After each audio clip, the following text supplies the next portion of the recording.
going to say a prayer to start the day. O Tunkashla, Wakantanka Lula Wopila, Ushikawa Po Tukashla, Umonkiayo, Petuki, Lula Wopila Tukashla. Tukashla, humbly ask you be with us today. Help us as we participate and listen and gain knowledge from this presentation on how to work with our community and our families and those that come to us for help. Humbly ask you, help us to retain the information being presented today so we can use it in our lifestyles and, like I said, in our helping others. Humbly ask you, bless our community, our families, and those grieving from lost loved ones to Kashla. Humbly ask you, be with us today. Oh, Mitake Oyase.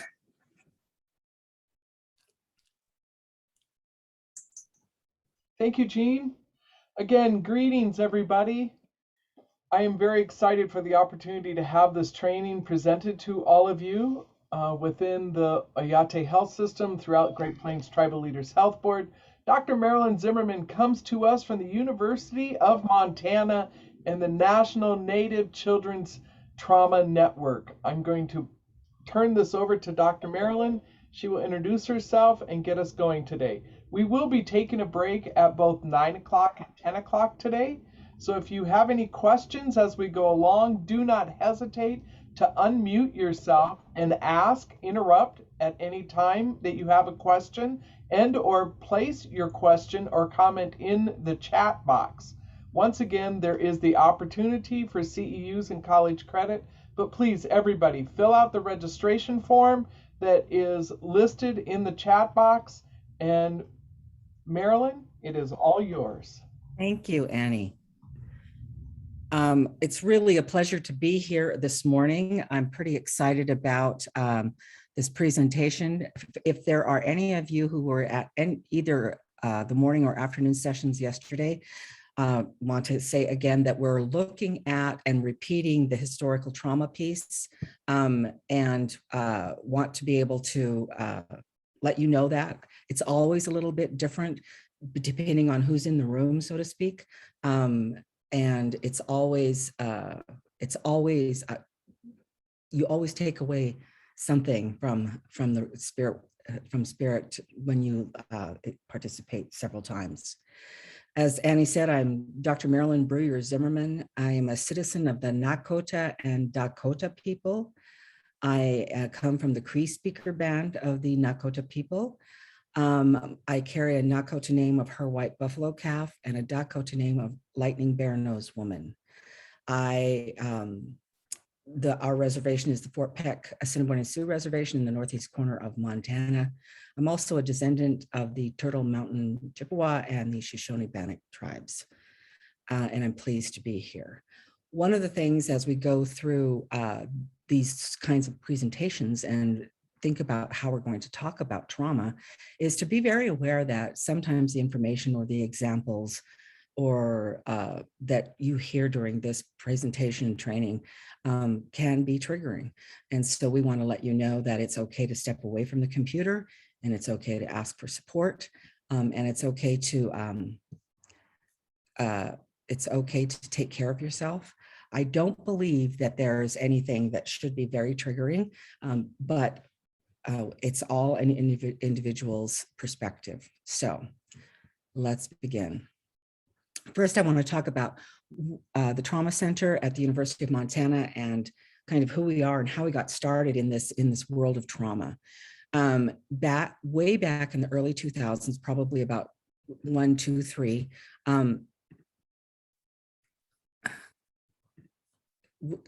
teachers and administrators and counselors across Montana reached out to the College of Ed, where we're housed for reasons that don't make sense anymore, but there we are.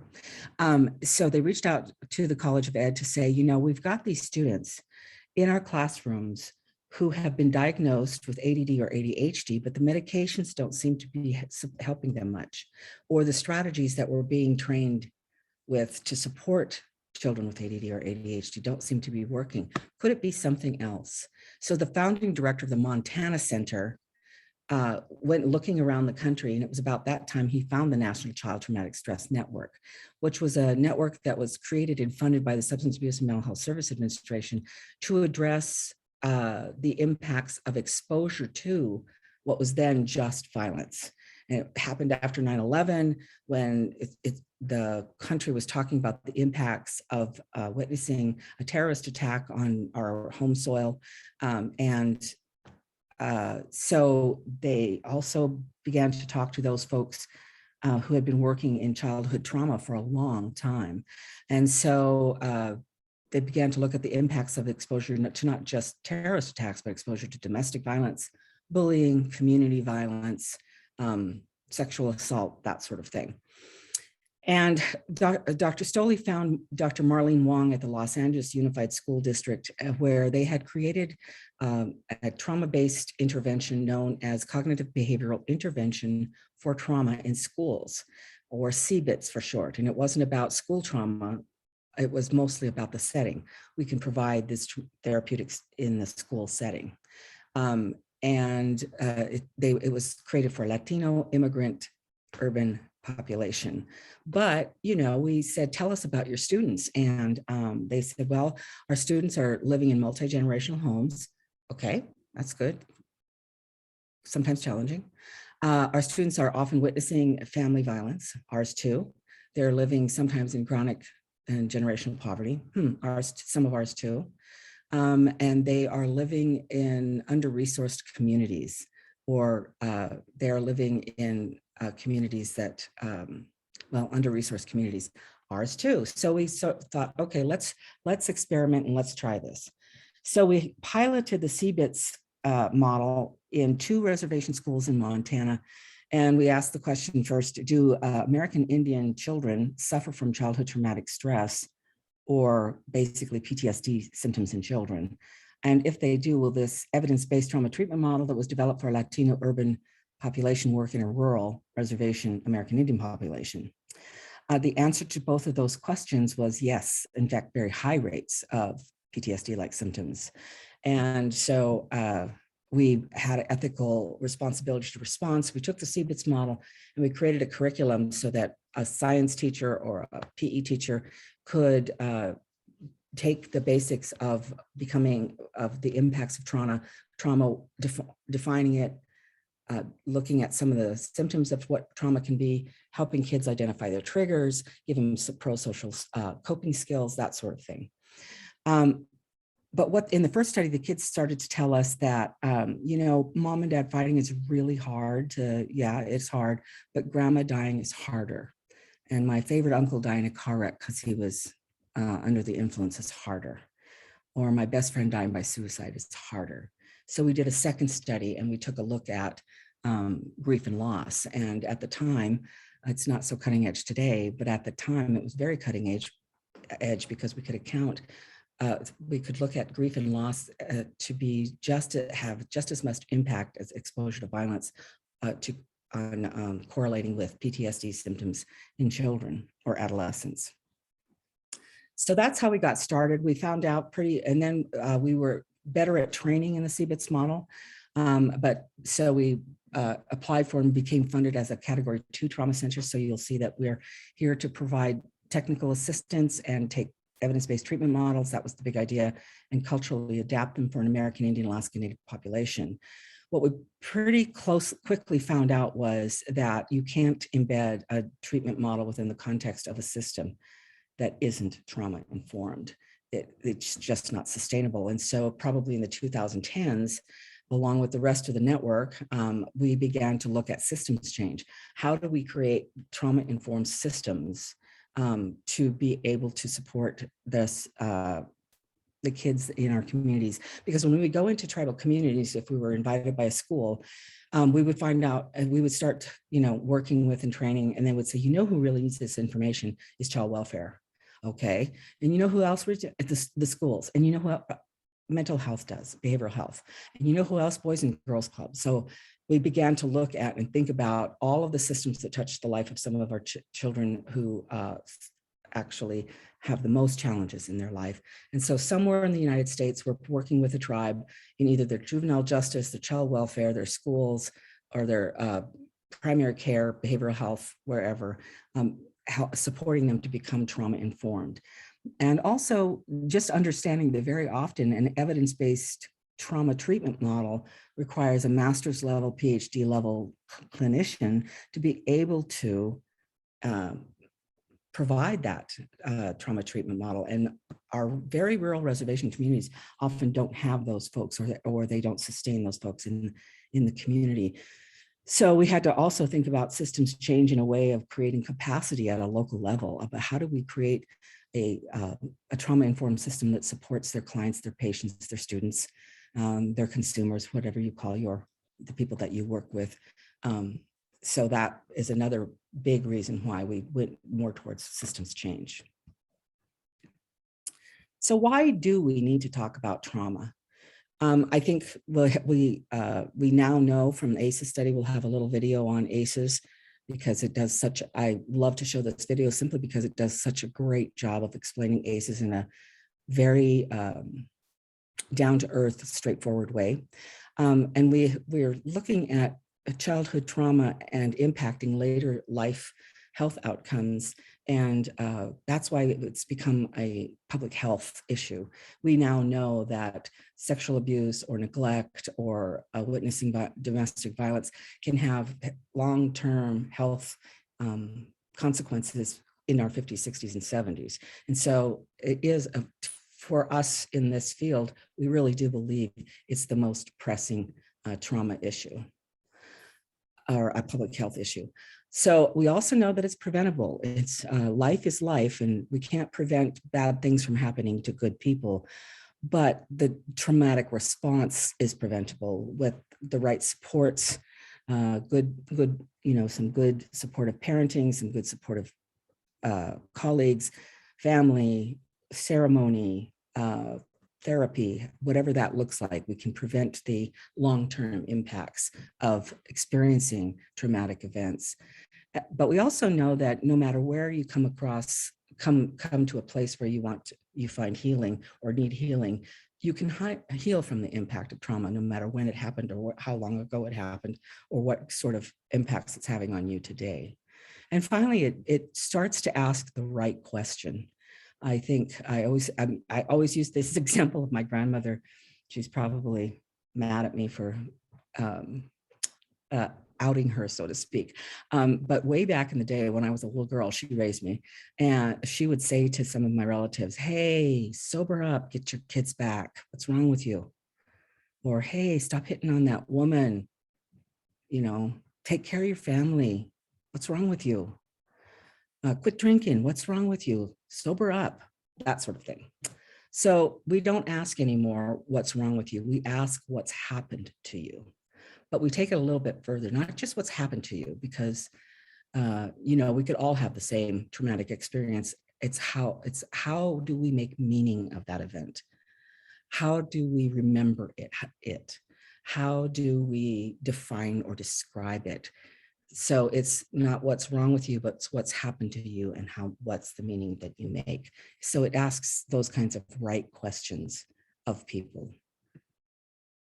So what is trauma? It is, again, the experience of a real or perceived threat to life or safety, to yourself or to a loved one. Which causes an overwhelming sense of terror or horror or helplessness or fear. And it has a different impact depending on where you are in your development. A 3-year-old witnessing domestic violence might be much more traumatized than a 17-year-old who has the capacity to potentially defend themselves and escape the situation to witness it, whereas a 3-year-old does not. So it really does have a different kind of impact, but that is basically trauma. It's the experience of a real or perceived threat or to the life of a loved one or yourself that causes an overwhelming sense of terror, horror, helplessness, fear. There are different types of trauma. There's acute, that's that single event. Like we think about was it Ida or Ira? I always think about Hurricane Katrina. That seemed to have was so impactful. A range fire, a car wreck, a house fire, those, you get it, those single events that happen to an individual. It's also, and thinking about this is the sort of helping to define what becomes traumatic for an individual. You could have 3 children in a house fire and everyone survives, including their cat and their dog, and they may all have 3 different responses to that event. One might think, something like, gee, creator's good, we all escaped, even the cat, who's and then another one might need some extra supports from mom and dad because they start having nightmares.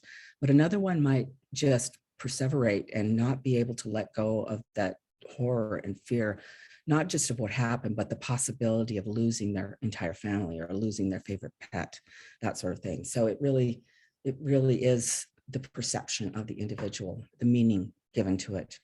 There's chronic trauma, which I think is what the patients and clients that we see in Indian country, not just in Indian country, anywhere in the United States, but we're focusing on Indian country today, where it's multiple trauma types or events, or the same type experienced repeatedly.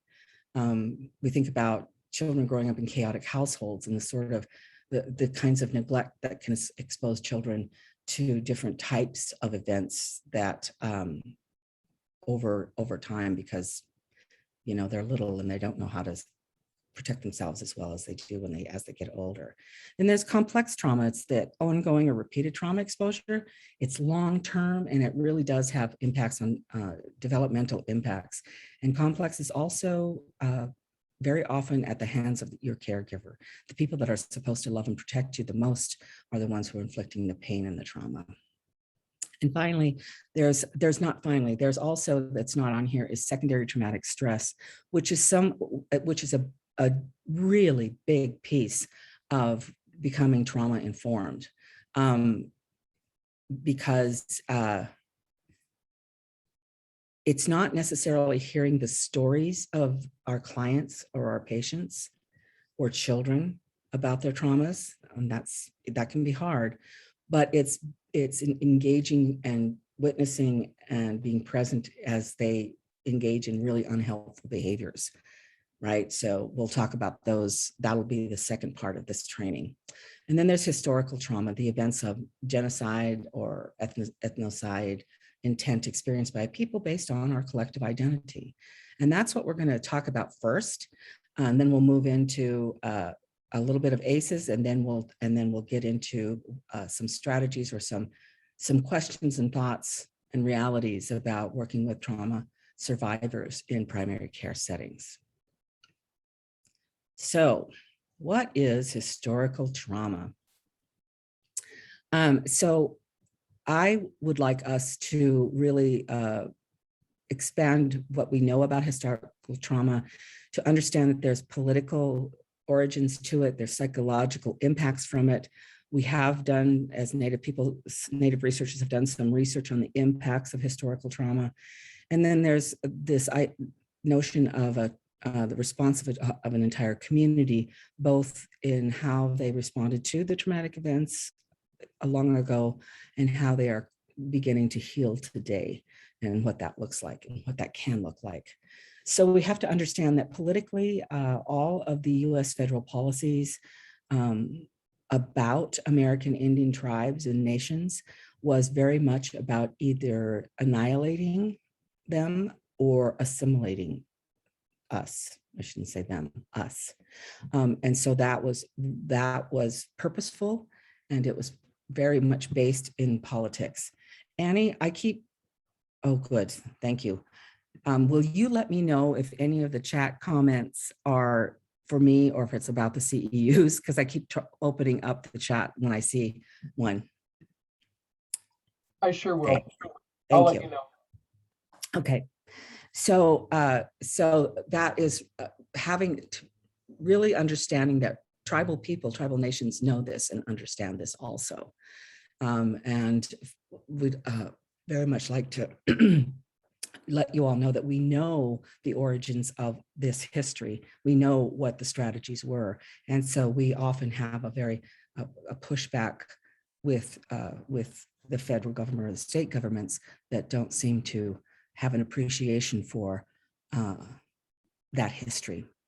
The psychological impacts being that we're going to take a look at whether or not what happened to great grandma at boarding school really does impact my mood today. Am I experiencing depression or anxiety, or am I because of what happened to my grandma, or is it just because of what's happened to me in my life? And I think that we'll be able to show through research that there is a link. I know we can epigenetically, research that we are impacted psychologically from what happened to our relatives generations ago. It's interesting that the research has gone from taking the historical trauma theory to really leaning into the epigenetics, which I know nothing about, so just know that. I always say it could fit on my top of my fingernail what I know about epigenetics, but that the research coming out of Indian country is really informing the rest of the world about the impacts of trauma on generations of people who's have experienced traumatic events. And finally, again, like I said, we'll take a look at community impacts and community strategies for healing. So Maria Yellowhorse Braveheart was the first Native researcher to really coin the historical trauma, or develop the historical trauma theory for the American Indian Alaska Native population. So she defines it as the cumulative psychological wounding across generations, including the lifespan, which emanates from a massive group trauma. And then another Native researcher, Teresa Evans Campbell, defines it as a collective complex trauma inflicted on a group of people who share a specific group identity or affiliation. It's the legacy of numerous traumatic events a community experiences over generations, and encompasses the psychological and social responses to those events. I think this is a much better definition because it's complex, right? It's collective. It happened to a group, it happened to a community, it happened to nations. And, you know, if we had some psychological and social responses to those events. So that, to me, that continue to impact us today. So here's another thing we know about historical trauma is that if both parents are exposed to the kinds of events that occurred with the assimilation strategies that traumatized American Indian people, nations, that it has much more an impact on the future generations. There can be gender differences, both in historical and in contemporary trauma, in that very often females experience trauma at the hands of their caregivers much more than men do, or males do. And that has a greater impact on our well-being. Obviously, our poor mental and physical health really does make us more vulnerable to physical maladies and mental maladies, and the high stress hormones really open us up for all kinds of physical diseases. So there is some, we'll talk a little bit about the evidence that associates intrusive thoughts, contemporary thoughts about historic loss and how it impacts us today. And we'll take a look at that in a little bit here. Again, like Annie said, please feel free to just stop me, ask a question, ask it in chat, talk over me. It doesn't bother me. What some of Native researchers might believe, what some Native researchers and interventionists and providers believe, is that what may have been the most detrimental strategy of assimilation was the removal of children and from their families and their communities, and having them being sent to boarding schools where they experienced harsh treatment, deprivation of warmth and food, and in an attempt to remove their tribal cultural identity in order to make them good European Americans. So that, and General Pratt is famous for saying, just kill the Indian in this person, kill the Indian in him and save the man. And that didn't happen really. So now I'm going to ask you to lean into an exercise with me and to walk with me into this space and place and lean in. And I would love the wisdom of the group that's on this presentation to really participate. It's really hard to do this via Zoom. That's why I wanted to be there, but other things happened. So I'm going to start by asking the question, what is truer than truth?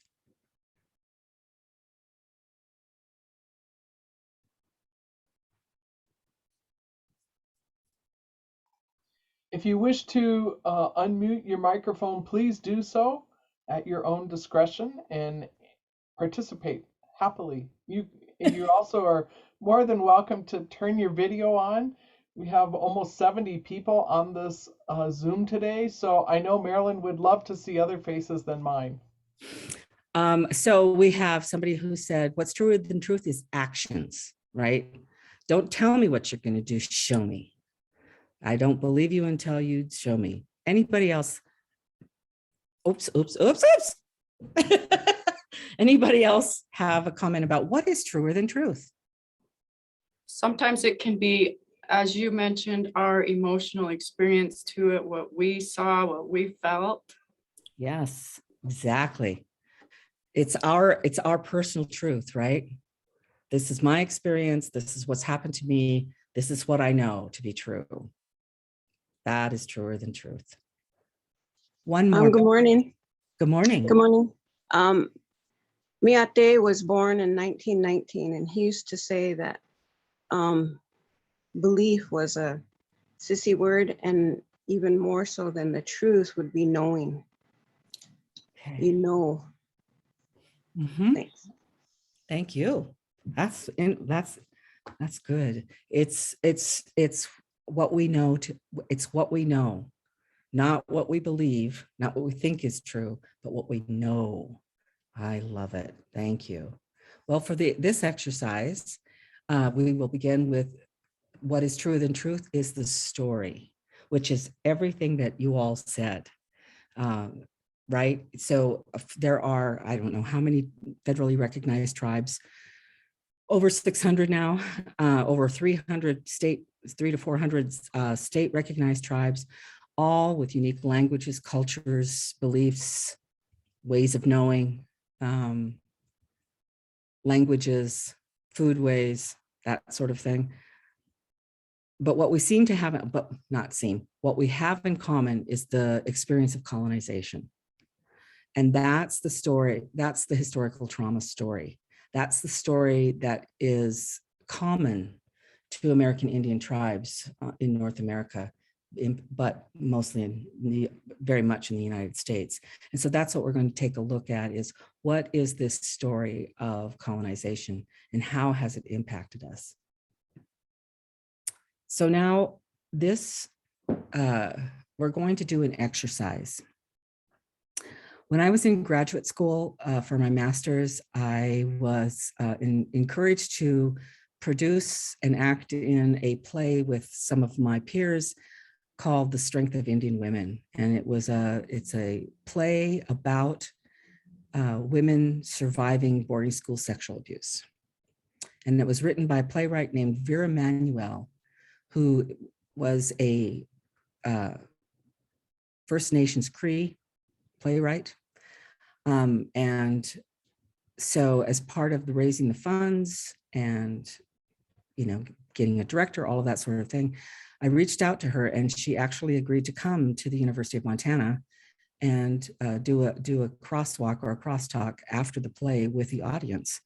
And so that's what we did every evening for 3 evenings. And she's wonderful. But during the day, she hung out with all the social work students. And she is the one that introduced me to this exercise, and she gifted me this exercise. And since that time, she passed in 2010. I always have to acknowledge her and her spirit as we step into this exercise.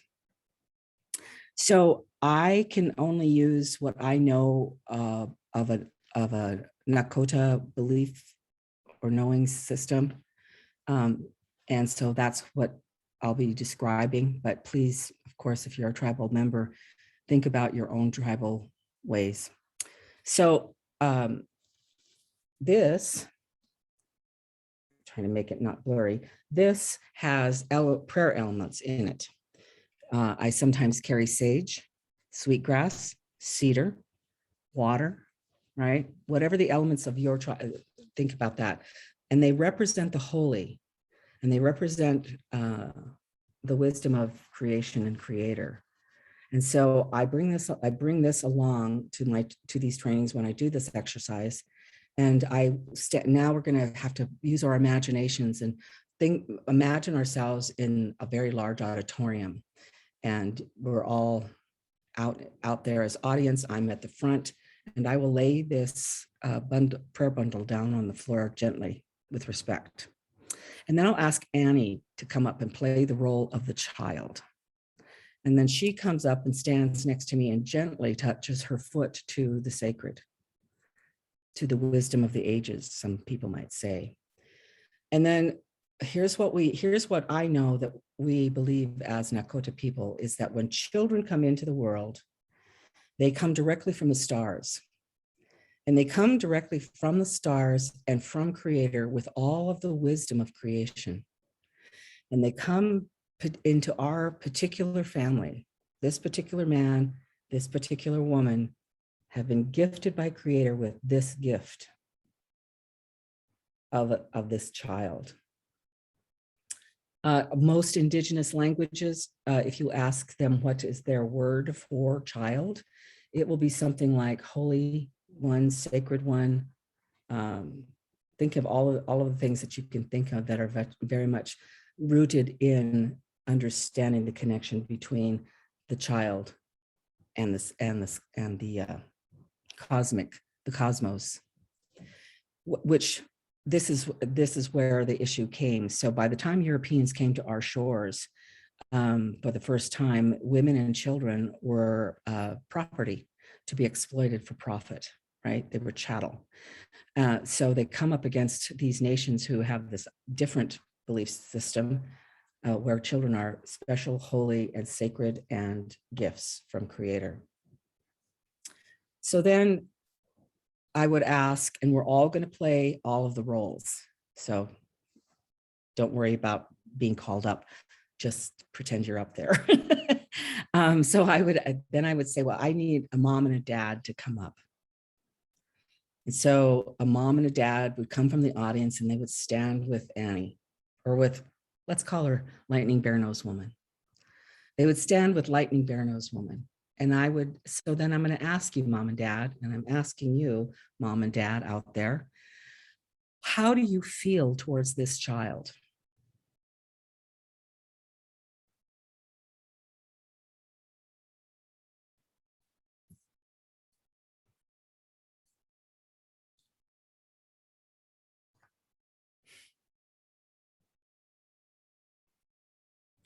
You are a indigenous nation before contact. How do you feel towards this child?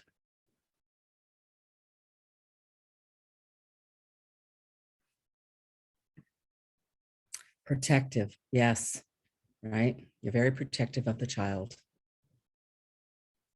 How do you feel knowing what you know about what a gift this child is?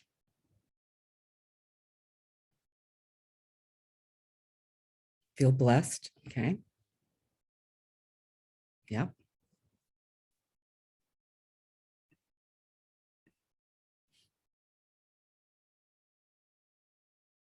Honored to be in the child's life. Yes, absolutely. There's we definitely feel honored. We were chosen, right? For this child. And also part of our ways of being in the world was to know that that child came with lessons for us and for our family and for our community. Let's do one more. How do you feel towards this child, mom and dad?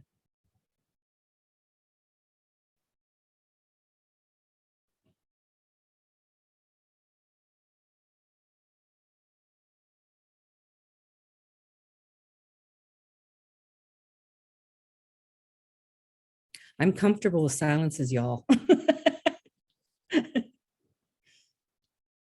Oh, there, unconditional love. Yes, thank you. Absolutely. All right. So then during the exercise, I would ask grandmas and grandpas to come up. And so you would all come to the front of the room, grandmas and grandpas, and you're standing around mom and dad and this child. And I would ask you, grandmas and grandpas, how do you feel towards this child?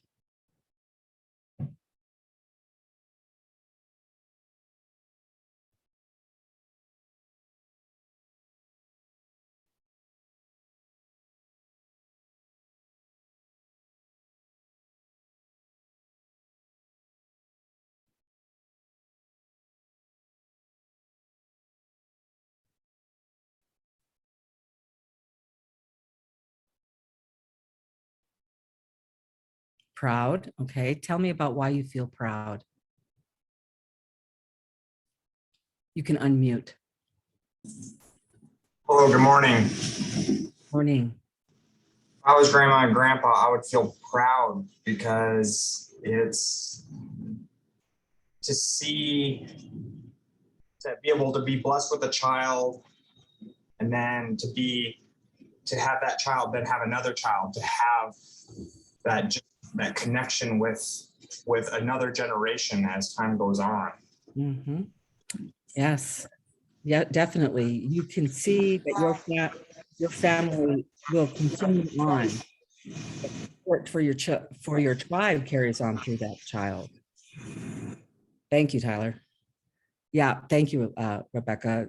You know that you have a role in the child's life to impart wisdom and to impart love, to show love and affection. But you do have, the role is that you're responsible for, maybe you're the one that has special medicines.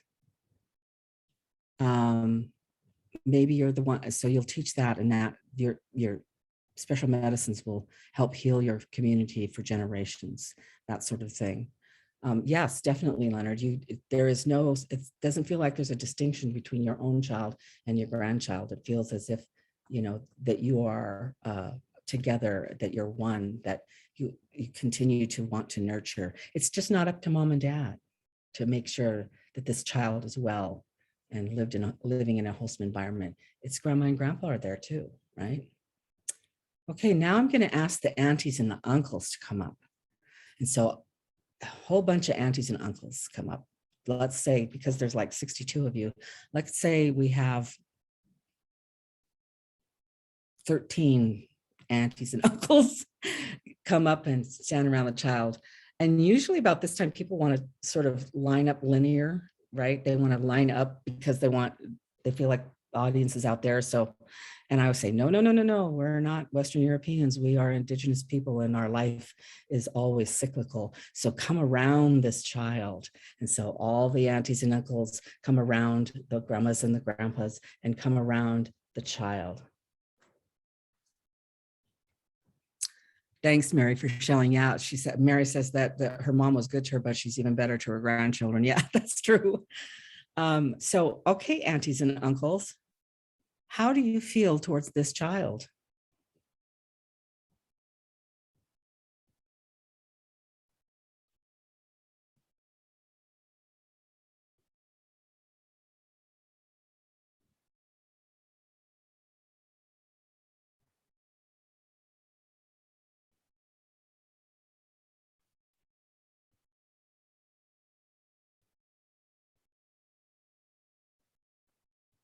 Like they're my own child. My brothers and sisters' kids are my kids too, right? My nieces and nephews are my babies too. I am a second mom if need be, or a really good friend. Yes. So you aunties and uncles have a role in the life of that child, right? Again, just like mom and dad aren't solely responsible, or grandma and grandpa aren't solely responsible, aunties and uncles are there to be teachers, to be healers, to be support, to have a role in the life of raising a child that gives honor to your family and gives honor to their community. So you're totally involved. You have a particular role in the life of that child.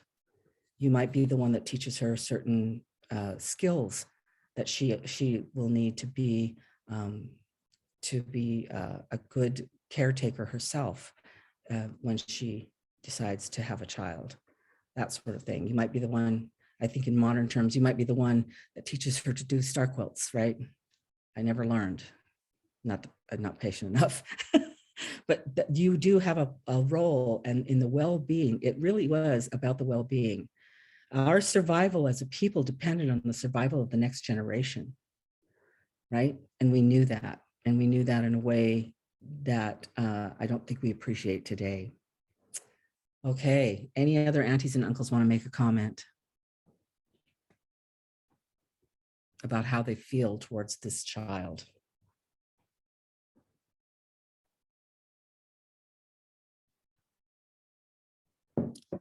Okay, now I'm going to ask elders to come up, and let's do 10 elders, and 10 elders would come up and come around, stand in a circle around the aunties and the uncles, around the grandmas and the grandpa, around the mom and the dad, and around the child. Okay, elders, how do you feel towards this child?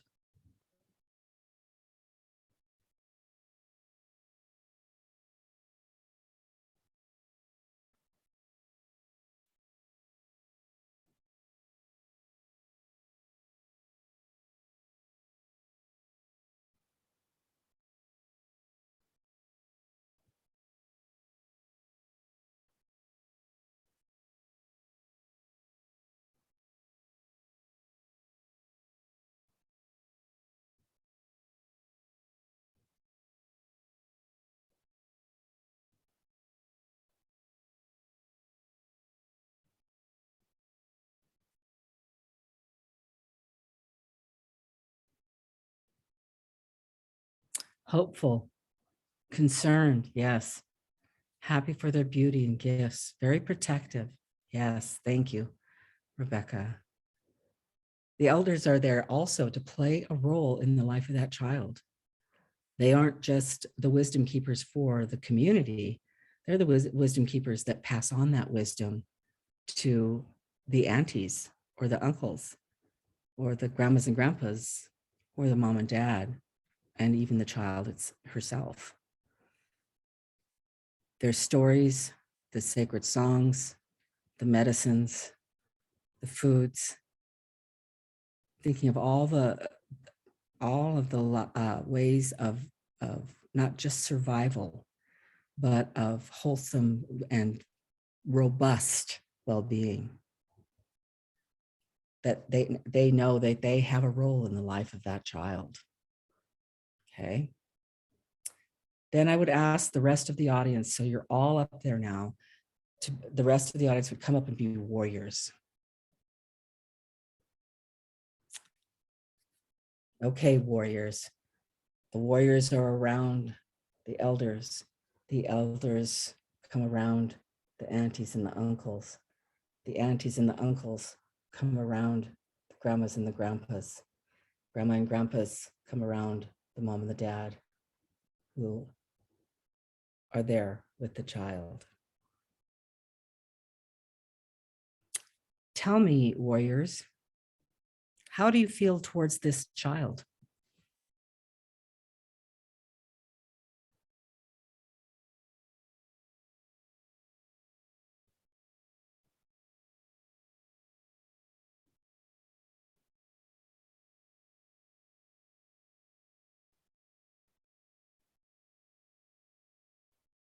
Supportive, okay.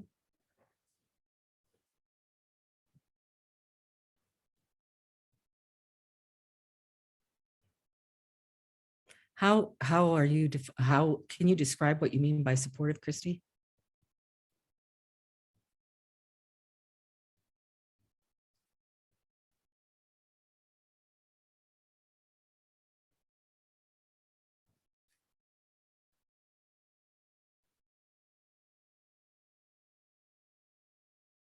Protective and responsible, yes. As a woman warrior, protective. As an educator, yes. A mentor. Oh, sorry. Okay. Guide and encourage, yes. So as warriors, thank you for sharing, everyone, that you are there to protect the community. You're there to protect the elders so that wisdom isn't lost. You're there to protect the aunties and the uncles so that the child grows up with a support system. The same with the grandmas and the grandpas, same with the mom and the dad. You might be the one that provides food if for the family if they fall on hard times and they lose their dad or their grandpa, and it's they need someone to do the hunting for them. So you are there, and you have a role in the life of that particular child. And you are also expectant that the wisdom that that child is meant to bring to the aunties and uncles, to the elders, to the warriors, that you will be, blessed is such a Christian word, that you will be encouraged by Creator with that wisdom. You'll be guided from Creator by that wisdom. You'll be supported, held up in your strength with the wisdom of that child. Okay. Child, lightning bear nose woman, how do you feel in this community, encircled by your mom and dad, the grandmas and the grandpas, the aunties and the uncles, the elders, and then the warriors? I feel a sense of overwhelming connectedness, Okay. of being a part of knowing where I came from, knowing who I am, having a sense of my future, of my purpose, of my walk. Okay, thank you. So it's this time we're all standing as community around this child. I will push my way into the center and grab the child by the wrist and pull her out from the middle of the group and send her off to a place where no one can see her. How do you feel about, what kind of reaction did you feel when you visualized that, removing her from your protection, from your love, and from your nurturing? What did that feel like?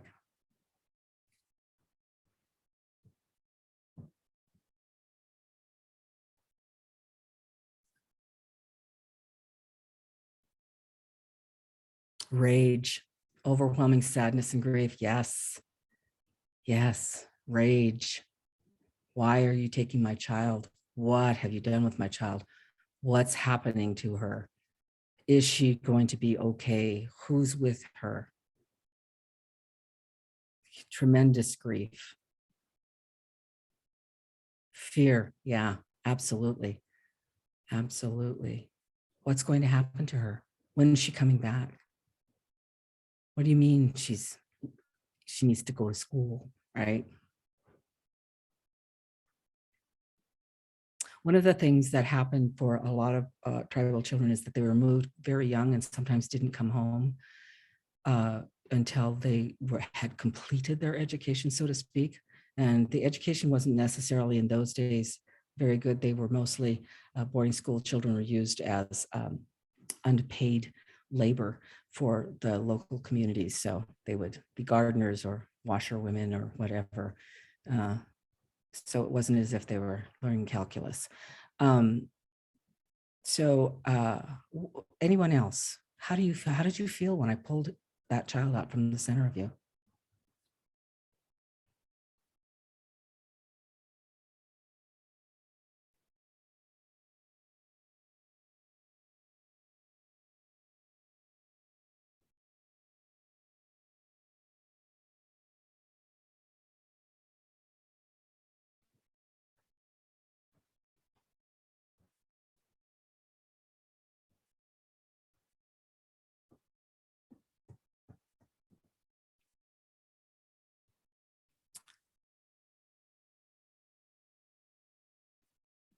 You felt loved, appreciated, and seen when when the child was removed from the community? No, I heard something different. Okay. Okay, sorry about that. So, okay, let's just stick with rage or overwhelming sadness or grief and fear.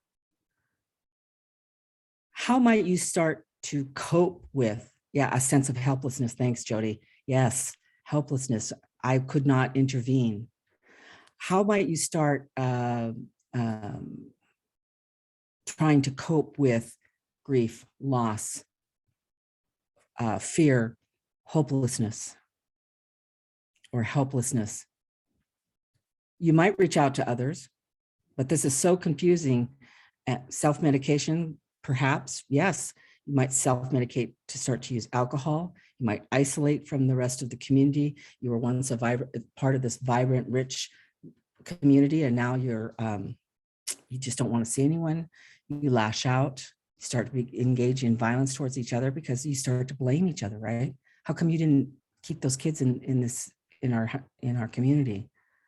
Hey, you know the reservation agent, how come you didn't talk him out of it? Defensive, combative, yes, absolutely.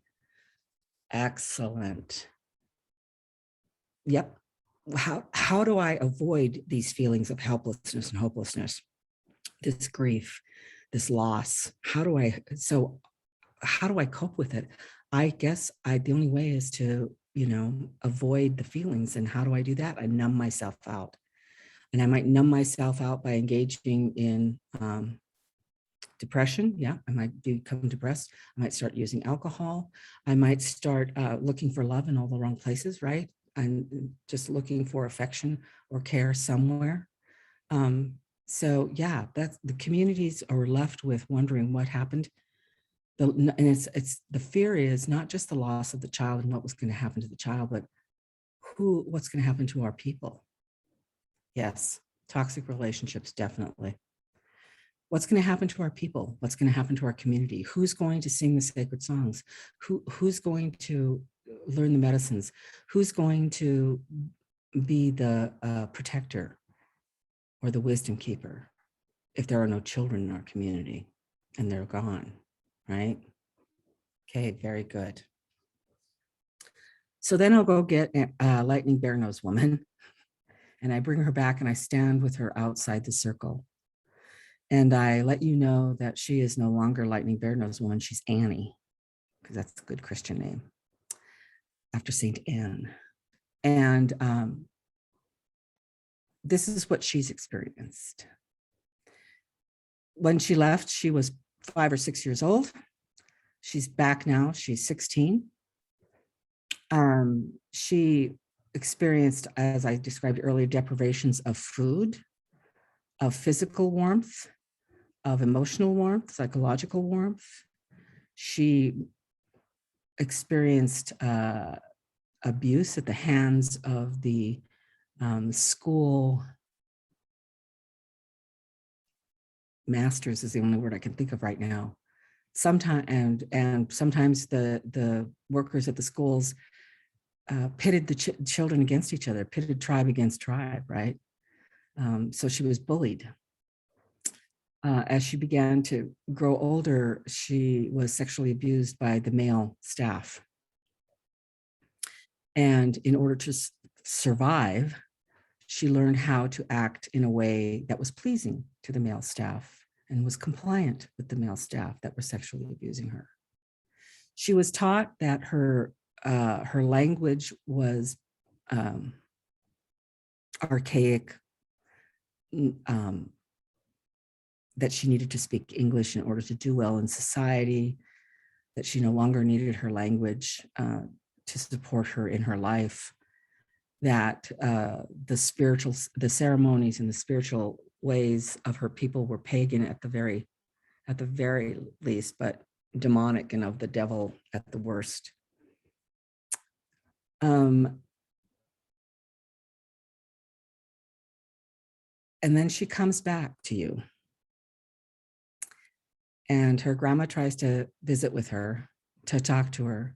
and she can't understand her grandma because she's lost most of the language. She can understand some, but not real well. And she won't answer her grandma in Nakota. She will answer her in English. She will not participate in, perhaps she comes back at a time of ceremony. She won't participate in the ceremony, describing it as of the devil and that her family shouldn't participate either in their healing ways. And then she may approach an uncle in a provocative way, because that's what she's learned to do to survive. And the uncle rebuffs her and is shamed by her behavior, and her grandma is, and her mom is, and so are the aunties. How do you think Annie will feel coming back into that community and that family and experiencing that kind of rejection?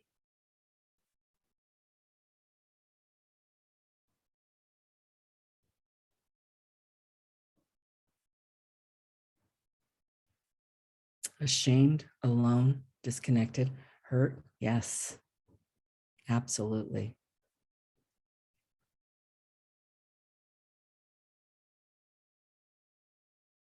Annie, how do you feel?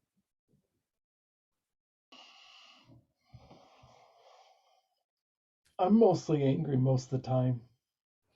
I Mhm. just don't want to talk to people. I want to be alone. Leave me alone.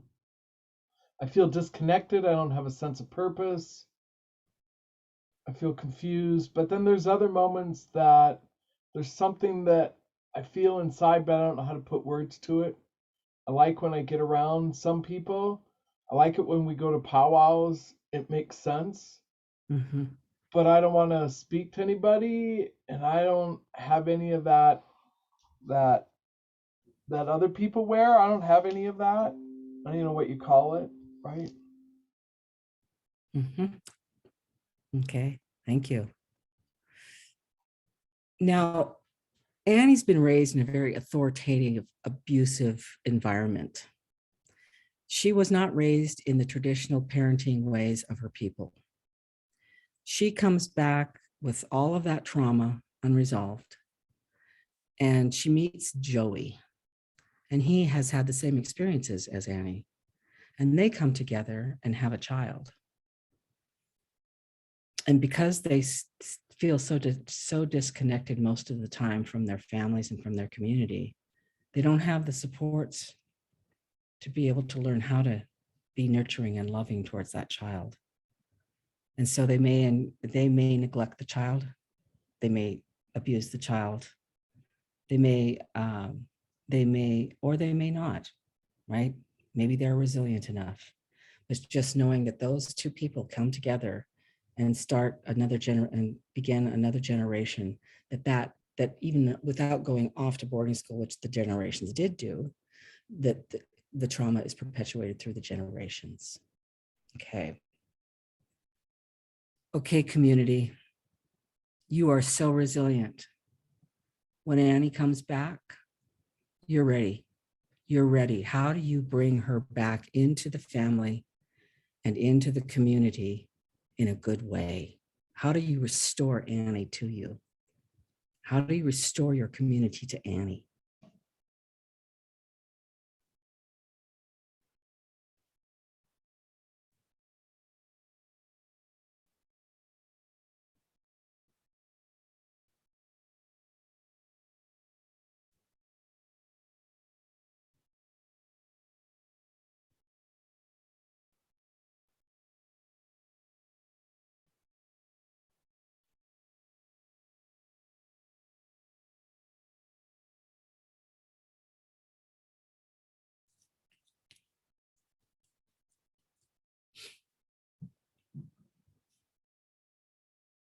Welcome her back, feed her, include her, hug her, tell her we missed her, encourage her, visit and tell stories to catch up. Yes, yes, absolutely. We might, non-judgmental support. Yep. Patience. Good. Excellent. Call back her spirit ceremony. Yes, we bring her back in sometimes with ceremony, because we know that she needs healing, right? And we can do all of those wonderful supportive things, but now we're going to rely on our ceremonies, our ways of knowing about healing. And so we take her into a cleansing ceremony, and she is able to let go of all of that pain and hurt. And she comes back out, and her spirit's been restored to her. And she comes back into community and into family, and you feel whole again. You all have purpose again. You all have a future and a hope. So thank you. You've restored your children to you and your community. You've restored their spiritual well-being, and you're going to continue to support them by all the ways that you've described. So with that, it's a good time to take a break. So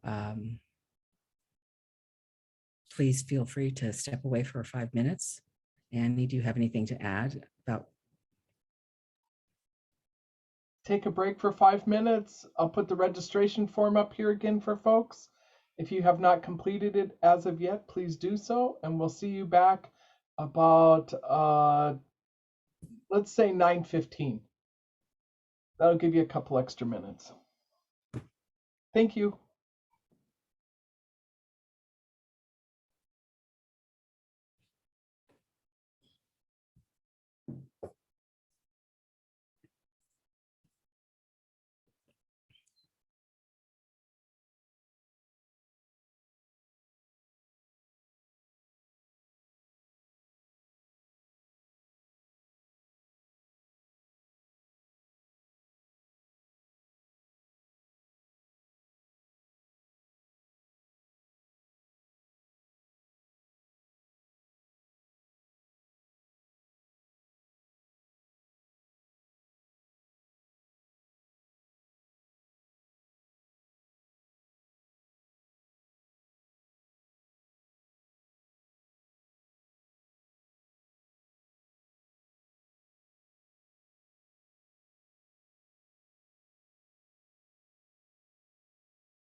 Annie, are you there?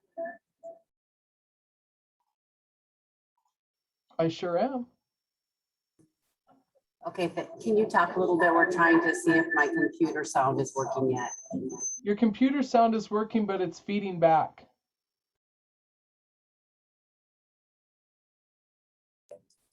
That's perfect. We couldn't hear you before, but there's other people on. That's why we're getting the feedback here. Thank you, Annie. You're very welcome. Thank you.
Okay, it's 9:15 and let's continue on with the training.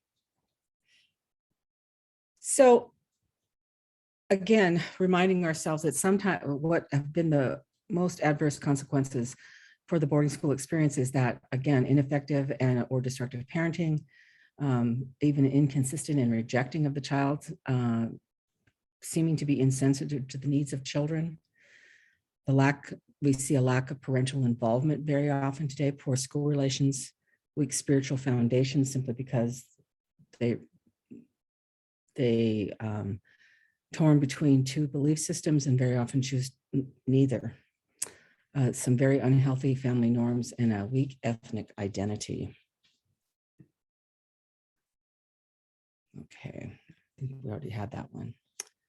So just a couple, we're just gonna sort of do a couple more few slides around historical trauma. The big piece is about the losses, though. It's the loss of innocence, it's the loss of community, it's the loss of family members, it's a loss of language and culture and our homelands.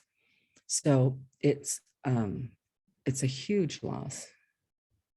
So that's when we think about historical trauma theory, we think about how do we measure this? How do we know that what happened to grandma is really impacting me?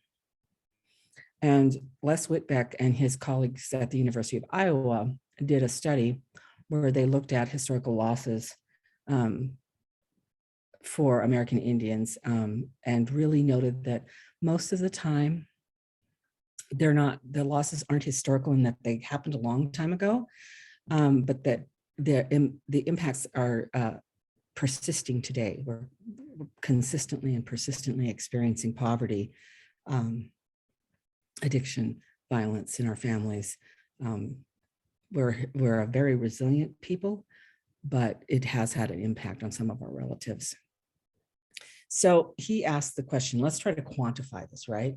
Let's try to find out if there is some sort of response that I have or individuals have that about these losses. And so they created the historical trauma and loss scale, and they used it with elders and adolescents. And so they asked questions about those losses and how many times do you think about them? How many times do you think about our loss of land? Never, yearly or on special occasions, monthly, weekly, daily, several times a day?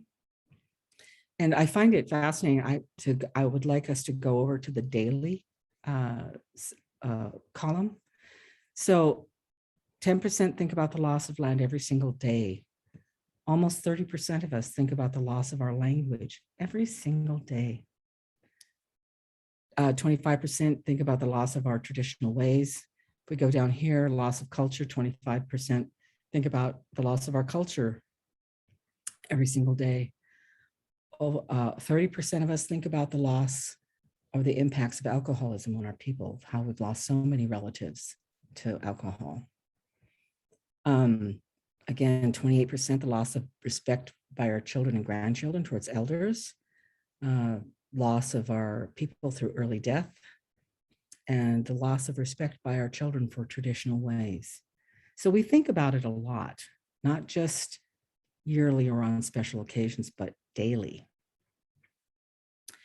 But really, when we think about it, do we have any emotional reaction? Does it make a difference in how we feel or how we, what are our emotions about it? And so they created the emotional response to losses table. And so often when I think about these loss of land, culture, language, respect, I often feel sadness or depression, anger, anxiety, a loss of sleep, rage. So always, sometimes, often, sometimes, seldom, never. So 44% of us feel depressed or sad, at least sometimes when we think about those losses. Almost 40% feel anger. Sometimes have a loss of concentration. Sometimes we feel like it's happening all over again, right? As we experience structural violence or racism, we may begin to avoid places or people that remind us of these losses. So it is impacting us emotionally, and it's taking a toll on our well-being as community. So how does all of this trauma get passed down? If what happened to great-great-grandma is impacting me today, how'd that happen? So part of it is there's just some theories about how it can be passed on. So it's through narrative. It's through the idea that there is a family story, there is a community story about what's occurred, and we pass that on. We pass that on to our children and our grandchildren, so they hear the stories and they identify with us. And we also suffer with the consequences of the behaviors of our caregivers, right? If dad has an addiction, he's not there, he's not present, he's unable to parent in a nurturing way. That's another way of experiencing that's passing down that trauma. There's these unconscious channels, right? I think, Annie, you said it's like, I don't know what it is, but I just feel better. I feel good around these people. I feel good at this powwow, though I don't know what's happening or what's going on. I don't know the songs. It just feels good, right? That's that unconscious channels. And then, like I said before, the epigenetics, and what I know about epigenetics isn't much, but it does, we now know that it can be passed down through genetic, almost had the word, expression. You know, our genetic expression gets passed down from generation to generation to generation.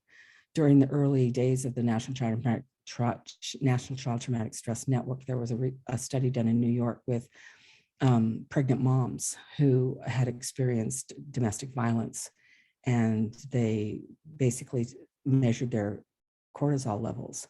And then they were able to measure the cortisol levels of their unborn children.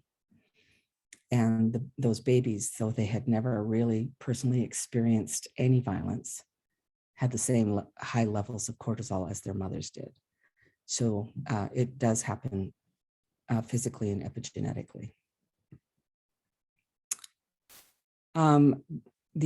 Oh, sorry about that. I thought I lightened up all the dark.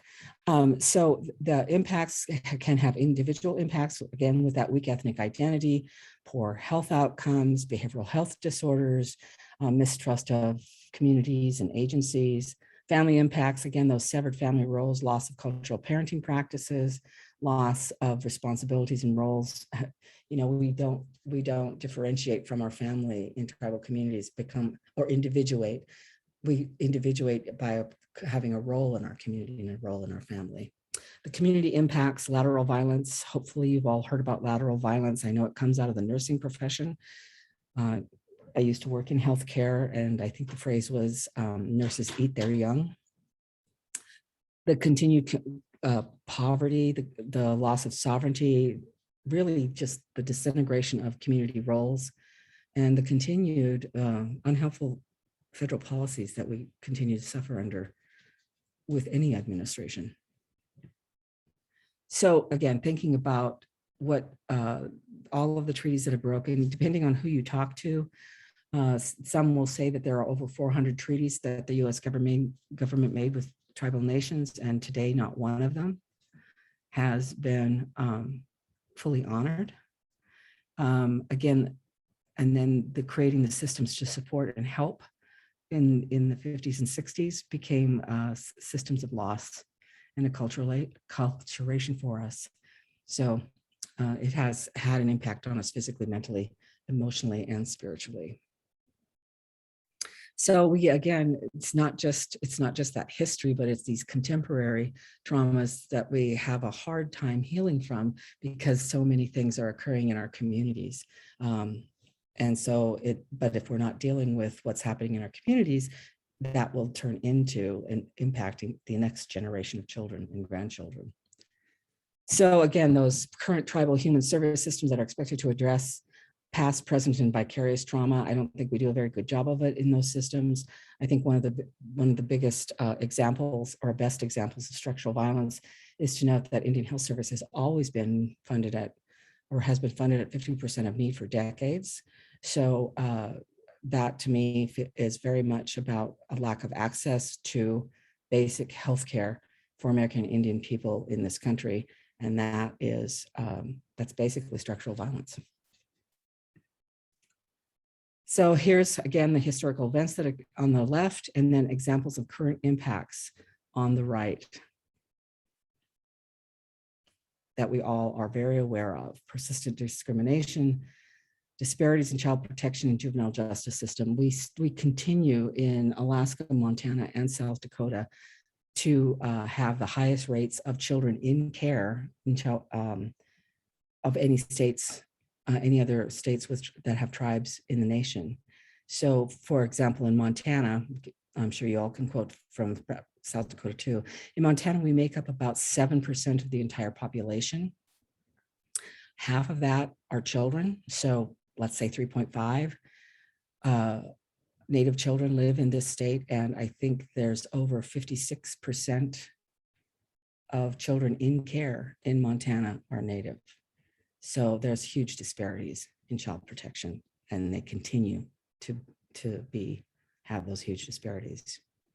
So there are some of the examples of how historical trauma impacts service is, again, we as tribal people don't have a lot of trust in those systems that are very Western European in the way they were intended to help us isn't helpful. There is this notion of cumulative trauma. So there's a cumulative impact on how we respond to services. And again, that comes from that Western perspective that isn't culturally competent or has no cultural humility and has no cultural knowledge about the people who they serve. So it really does become important to attend trainings like this, for example, where you get an understanding of some of the history and some of the context of where we live today, so that you can appreciate the strength of us as a people. You can appreciate our resiliency, and you can appreciate our struggles too with accessing services. So how do we view behavior and how do we view communities? And I think that that's a big, that is a foundational reason why at the Trauma Center, we want to take a look at historical trauma first, because we really want people to understand that there's a context, right? There is a reason that communities collectively behave the way we do. And hopefully we will not pathologize individuals. We will not pathologize the community. We will not pathologize the tribe or the race of people. That will acknowledge that American Indians don't just have a racial identity, we have a political identity also. And because we are sovereign nations, even though we've lost much of our sovereignty for many of us, we still have that trust relationship with the federal government. And that continues to be the foundation of our community access to resources, to funding, to housing, to education, to healthcare. So really helping us broaden our perspectives as providers who were not raised and are not from a tribal community. So let's talk about what is trauma now in the context of where you are encountering trauma survivors in your workplace, right? So again, reminding ourselves that trauma is an event, or a set of circumstances experienced by the individual, and it really does adversely impact our functioning, mental, physical, social, emotional, and or spiritual well-being. And we're going to take a look at what that can look like in a patient or a provider. So I know many of you have probably heard about ACEs, but I'm going to play this short video. I'm going to stop it before the very, very end, because we're going to talk about community resiliency and developing community response throughout the training. So for those of you that haven't heard of ACEs, this will be very enlightening. For those of you that have heard of ACEs, you can find this video on Health Connections, ACEs Health Connections on YouTube. I think it's a great tool to use if you wanted to show it to patients, if you wanted to show it to tribal leadership. I think that I always get surprised when I go into different settings and I say, who's heard ACEs? And I can't believe how many hands go up, because we've been doing this for 15 years. I think everybody should know ACEs, right? Here we go.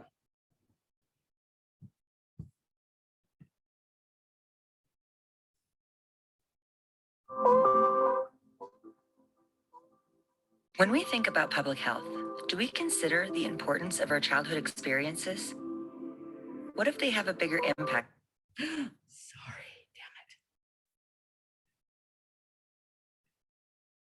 damn it. Do we consider the importance of our childhood experiences?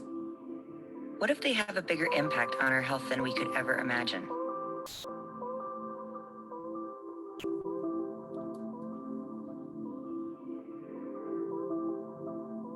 Adverse childhood experiences, or ACEs, are instances of stress and trauma during childhood that determine physical and mental health outcomes during adulthood. What exactly does adverse mean? What is adversity? Adversity is also known as difficulty or hardship. People can experience adversity directly from individuals, like abuse inflicted by one person to another, as well as from the pervasive structures in our society, like discrimination from our social, political, and economic systems. So where does this correlation between adverse childhood experiences and health outcomes originate from? This correlation was discovered in the Adverse Childhood Experience Study, or ACE study. From 1995 to 1997, Dr. Vincent Folletti from Kaiser Permanente and Dr. Robert Anda from the Centers for Disease Control assessed childhood trauma in a range of over 17,000 adults. Jane Stevens, founder and publisher of social network ACEs Connection, explains why Drs. Folletti and Anda created the study. So Dr. Vincent Folletti is a pretty remarkable guy, and he's very curious about why things happen or why they don't happen. So he's at Kaiser Permanente in San Diego, and he was running an obesity clinic for Kaiser patients. And these were people who were morbidly obese, 100, 200, 300, 400 pounds overweight. He noticed that quite a few of the people who were in the weight clinic were dropping out. And he wanted to understand why, and he thought, what are we doing wrong? You know, maybe they're not losing weight, but he looked at all their records and found that every one of them was losing weight.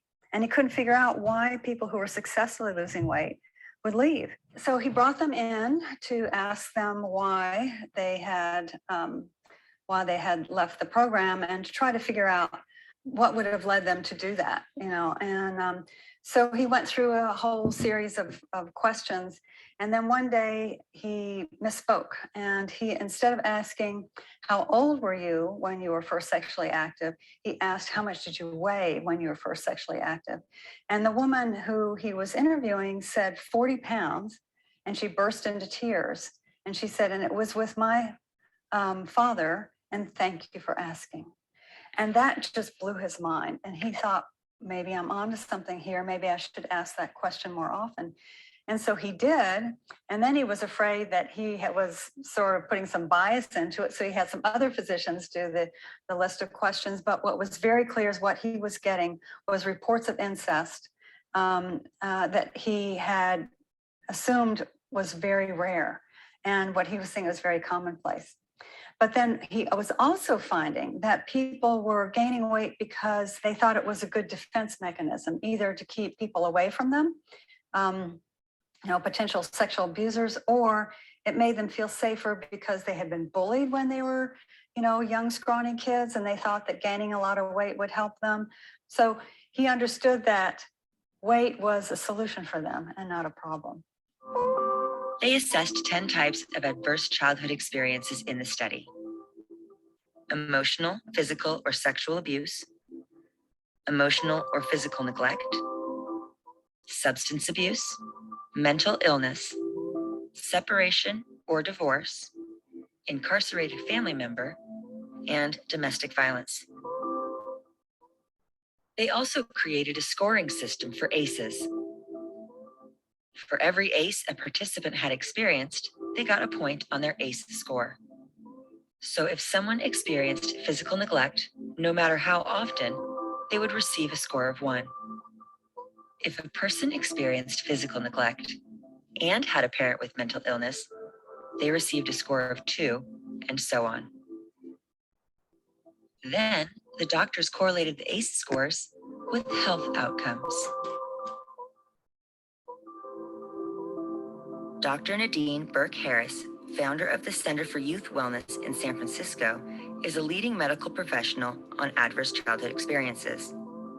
In this segment of her TED Talk, she describes the results of the ACE study. What they found was striking. 2 things. Number 1, ACEs are incredibly common. 67% of the population had at least 1 ACE, and 12.6%, 1 in 8, had 4 or more ACEs. The second thing that they found was that there was a dose-response relationship between ACEs and health outcomes. The higher your ACE score, the worse your health outcomes. For a person with an ACE score of 4 or more, their relative risk of chronic obstructive pulmonary disease was 2.5 times that of someone with an ACE score of 0. For hepatitis, it was also 2.5 times. For depression, it was 4.5 times. For suicidality, it was 12 times.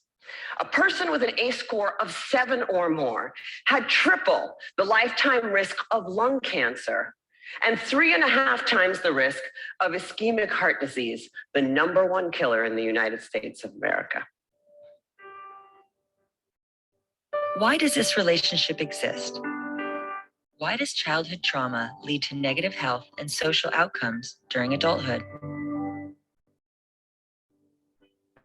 The answer lies in how stress affects the developing brains and bodies of children. Let's look at two children. We'll call them Child A and Child B. Child A grows up in an environment where adults are unsupportive and dangerous.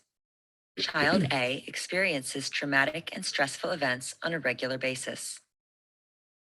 Child B grows up in an environment where adults are loving and supportive. Child B experiences stress occasionally, but feels safe most of the time.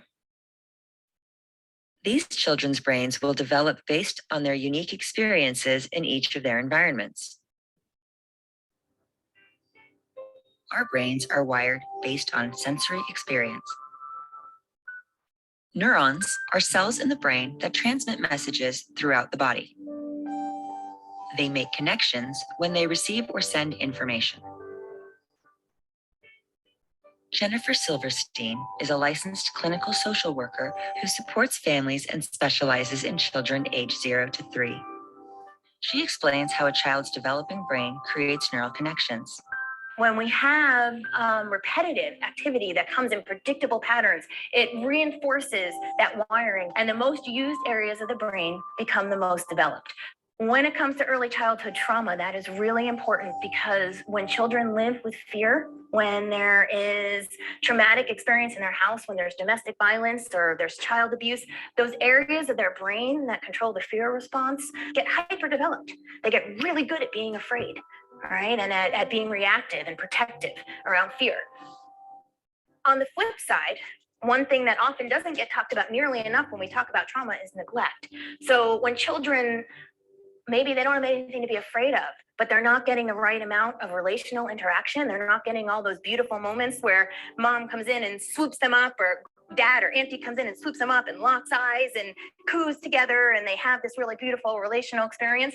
When they don't get that, then the areas of their brain that control things like social bonding and empathy are underdeveloped. When we experience a dangerous event, we have a fight or flight response. Our bodies prepare us either to fight a threat or run from it.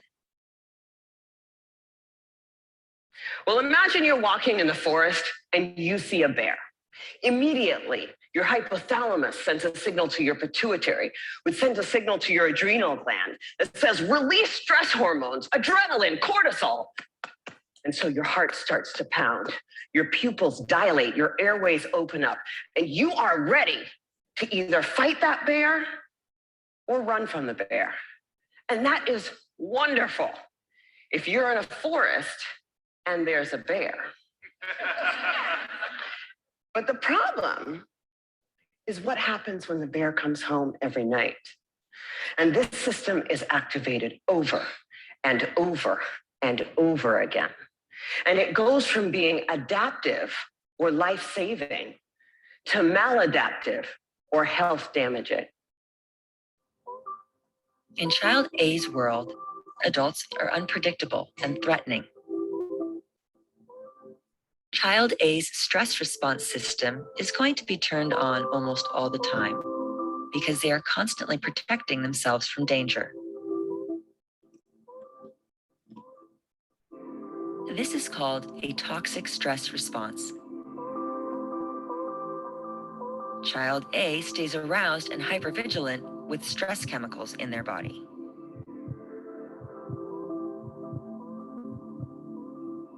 In Child B's world, adults are safe and supportive. Child B's stress response will only be activated when they feel scared or threatened. Their body doesn't keep them in fight or flight all the time because it doesn't need to. This is a healthy stress response. It will help the child to build stress tolerance and learn how to handle a stressful event in the future. We now understand better than we ever have before how exposure to early adversity affects the developing brains and bodies of children. It affects areas like the nucleus accumbens, the pleasure and reward center of the brain that is implicated in substance dependence. It inhibits the prefrontal cortex, which is necessary for impulse control and executive function, a critical area for learning. And on MRI scans, we see measurable differences in the amygdala, the brain's fear response center. Now let's look at child A and child B in a real-world context, school. In the classroom, children are expected to sit quietly and focus. Child B might have no problem doing this, but child A, who has grown up in an almost constant toxic stress response, will probably not be able to focus in class. The parts of their brain in charge of fear and reactivity are overdeveloped, and the parts that would help them stay calm and pay attention are underdeveloped. Child A has adapted to be reactive and impulsive as a survival mechanism. Brian Farraher is the executive director of the Hannah Boys Center in Sonoma, California, a residential treatment center for at-risk boys. So a lot of what we see with our kids is their behavior is actually really adaptive to some hard situations they've grown up in. So if you're, for instance, if you're very volatile, it keeps people at bay. It protects you. Right? So for a lot of our kids, their behavior in the context of maybe how they've grown up makes a lot of sense. And then they come into a treatment environment like ours here, and people kind of go, well, they're safe here. Everybody's nice to them or whatever, but that's not their life experience. And so we have to understand context for these kids. Now we know what happens to brain development when a child experiences adversity and how that affects behavior. But how does adversity lead to negative health and social outcomes, as the ACE study showed? Earlier in the program, we talked about how participants in the ACE study with 4 or more ACEs were several times more likely to develop negative health and social outcomes than a person with 0 ACEs. You can see some of those health and social outcomes here.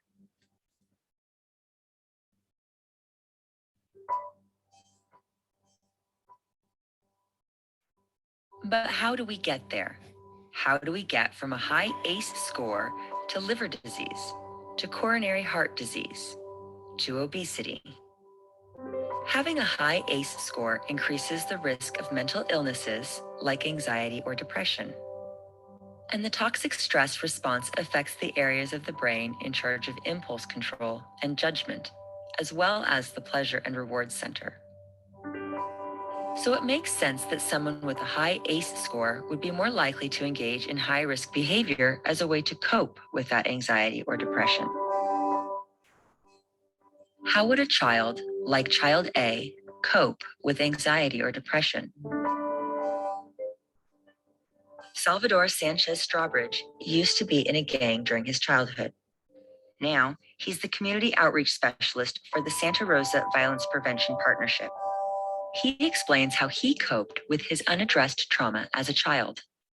In my childhood, I had some traumatic experiences, and because I didn't know how to deal with those situations in my life, throughout my life, I put things inside of me to make me feel better. So first it was candy and toys and things like that. And then it was gangs and girls and drugs. Gangs are wraparound services based on conditional love.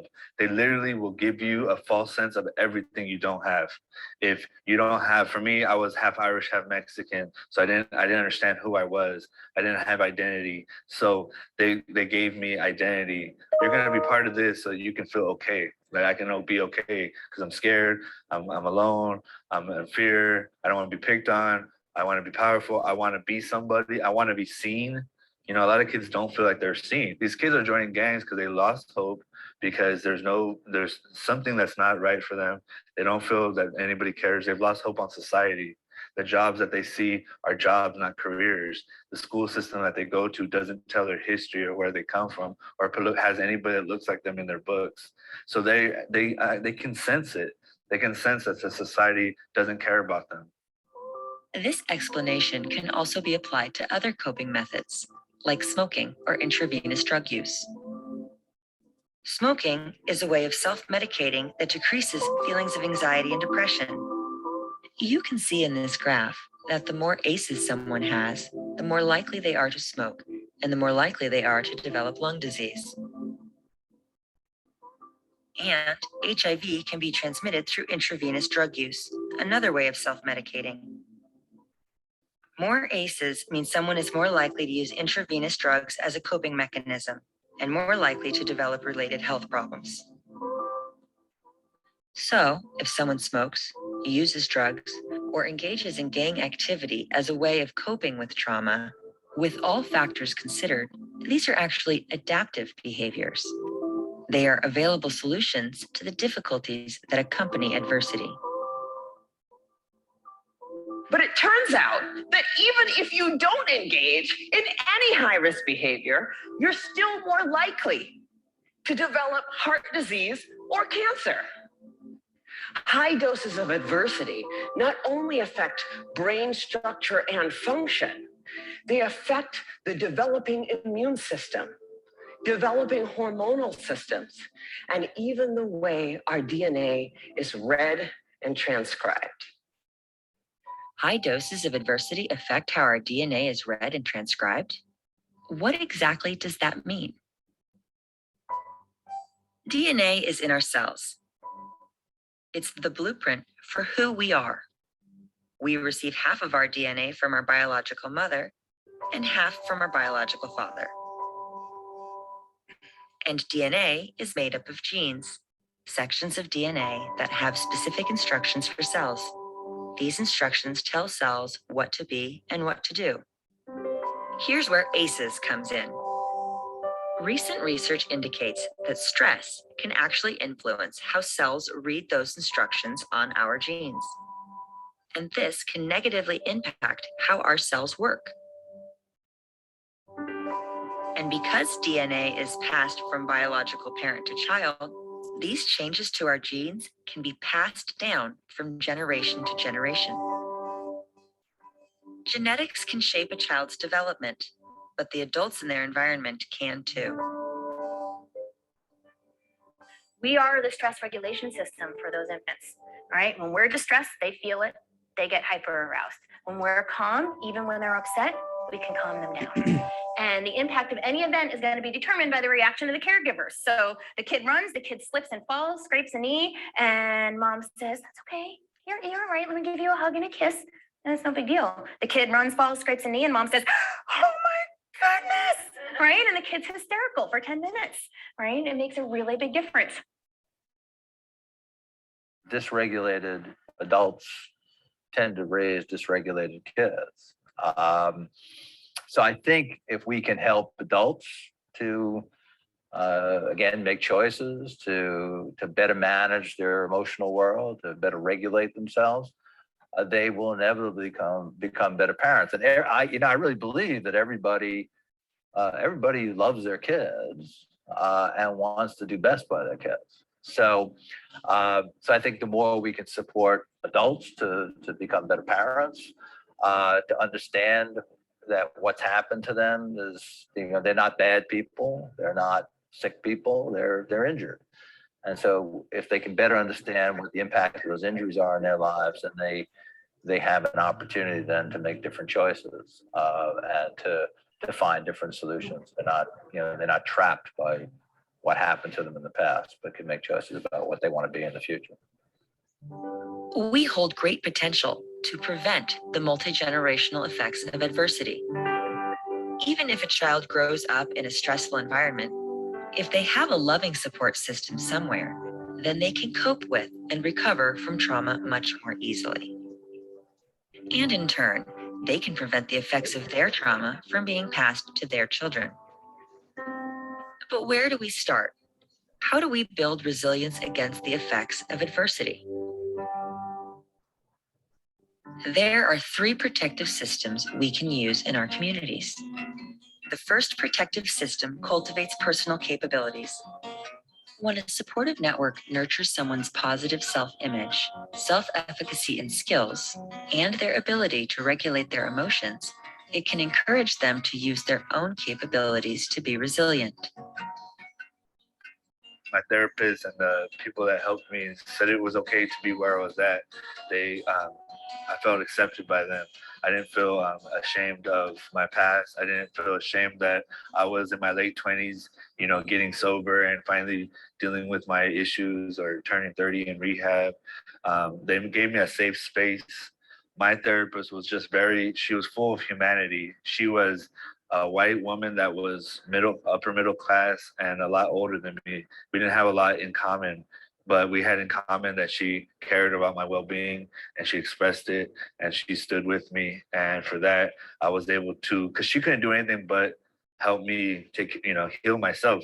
You can't put a wand on something you're healed, So for me, I had to do it. I had to decide to walk through that, and she created that safe space for me to walk through that and to just and to express all this feelings and emotions that I never dealt with till I started to confront my trauma. The second protective system promotes belonging.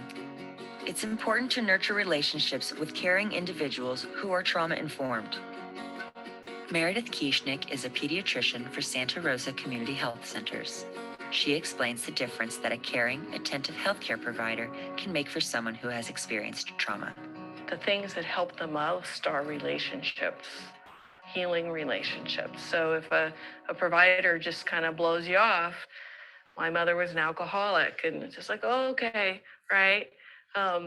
You're not really gonna tell your story again, are you? You're not gonna say, oh, this is a great place, they're really paying attention to me. It's more likely that you're gonna shut down, withdraw, maybe not come back for care. Whereas if a provider is really proactive and say, listen, I see that you have this history. I'm really concerned about that, because that can have long-term effects upon not just your health, the health of your children, right? The health of your family. Let's sit and talk about that and see what we can do and what would work for you to heal from this. It's a big difference, right? People are more likely to come back and engage. The third protective system fosters self-healing and thriving communities. Fostering thriving communities is about empowerment. It's about investing in the people who have the most at stake so they can be the expert leaders of their own community's change. Self-healing communities are made up of local leaders, people most affected by adversity, people who are dedicated to community members, and people who can offer help and resources. And external partners, individuals or organizations from the outside who maintain a relationship with the community and provide assistance when necessary. Together, partners can engage in dialogue, make changes that the community wants, and improve quality of life, all while keeping focused on the community and the people. Oscar Chavez. Okay. Anyone want to comment on that video? Wasn't it great?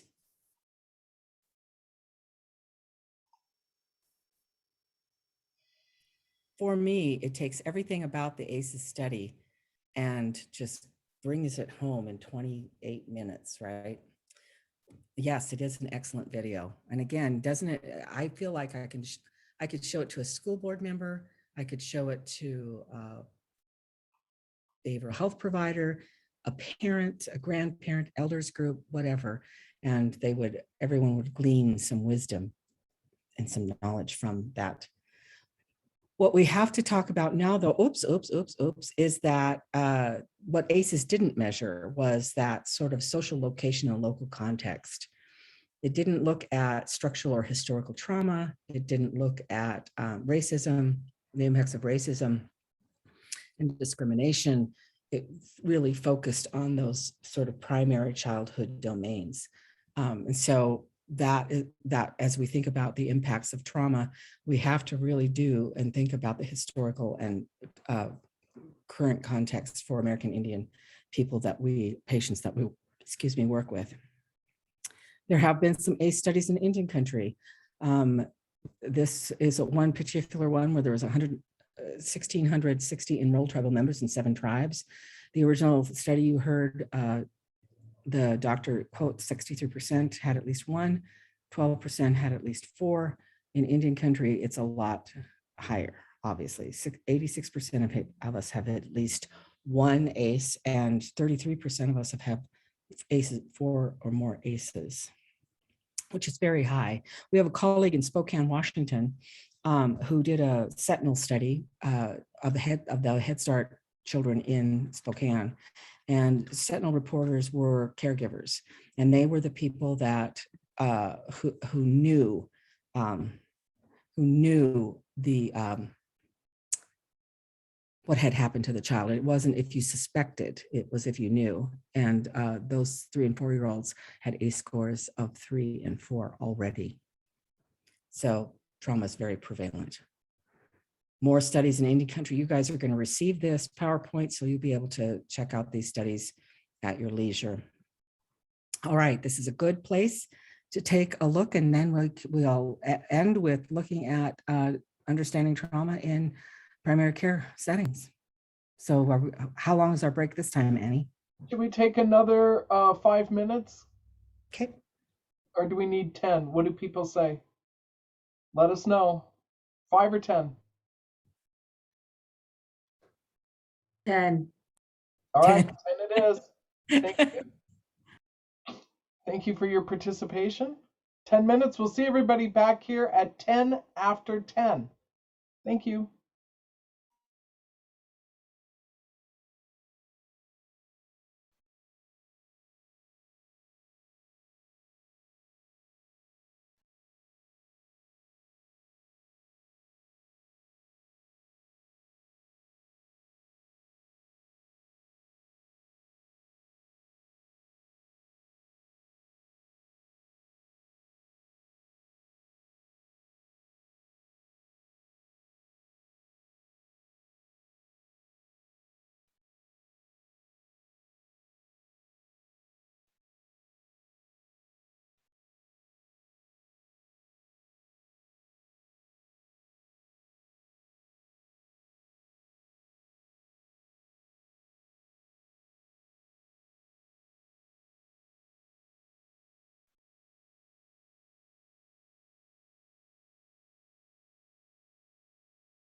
Welcome back, everybody.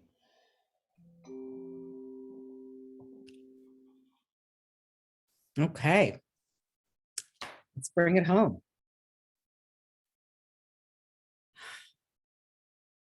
So we're going to start with a case study, though I realize that many of you will probably have thought of a patient or a client that you've worked with that really, you can really connect that needing trauma-informed supports. You know that they're trauma survivors, but we're going to do a case study. So we're going to think about Julia, who's a 54-year-old Native American woman. She's been diagnosed with type 2 diabetes, high blood pressure, and obesity. She smokes and describes herself as a social drinker. She lives with her husband and 3 grandchildren. She has missed most of her appointments in the past year, and she hasn't had a pelvic exam in 5 years. She also struggles with controlling her blood sugars. She's presenting in your office with complaints of pain in her joints and general lethargy. That's what you know, right? Here's what you don't know. Julia's drinking is chronic. She's using alcohol to cope with a verbally and emotionally abusive husband. The 3 grandchildren are preteen age and have challenging behaviors. She's often called to the school because of their behaviors. She has custody of the 3 children because her only daughter was killed in a car accident when the children were younger. She was raised in a chaotic household and was bullied by her siblings and later bullied in school. Julia was molested by a relative in childhood and raped in her 20s while at college. Julia earned a bachelor's degree in business administration and was successfully employed for many years. She left her position as a program director for her tribe when she took in her grandchildren. She's a gifted quilt maker and loves making quilts for people that she loves. So that's what you may not know because she only presents with the complaints. So as we think about Julia, I want us to understand that very often trauma survivors will not seek out mental health services. The stigma is there still around behavioral health issues. People are willing to say they're depressed, but to go to a therapist means they might be crazy, right? So they often come into primary care settings presenting with physical symptoms that can look like anxiety or depression, right? That general achiness, the lethargy, the tiredness, the not eating too much, not sleeping too much. So they will come into a primary care setting looking to feel better, looking to find a solution for what ails them, though they don't know what that is.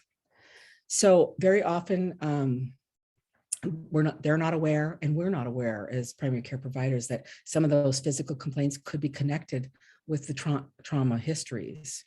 We also know, though, that if you are inclined to sort of have your radar on, you reach out and ask them about their trauma histories in a safe, supportive manner, that people are very willing to talk about their trauma histories, and it can give you it's not re-traumatizing, it's not triggering, and it's not opening them up and not helping them heal. It really is a way of being very supportive for a trauma survivor. So you guys have all experienced this, so this is sort of like duh, but trauma impacts the way people approach helpful relationships. And we're going to learn what that can look like in a primary care setting. And trauma has often occurred in the service context itself. Sometimes treatments or exams can be can feel violating to a trauma survivor. So it re-traumatizes them and so they want to stay away from that. They want to stay away from primary care. They want to stay away from the places that are meant to serve and help them heal.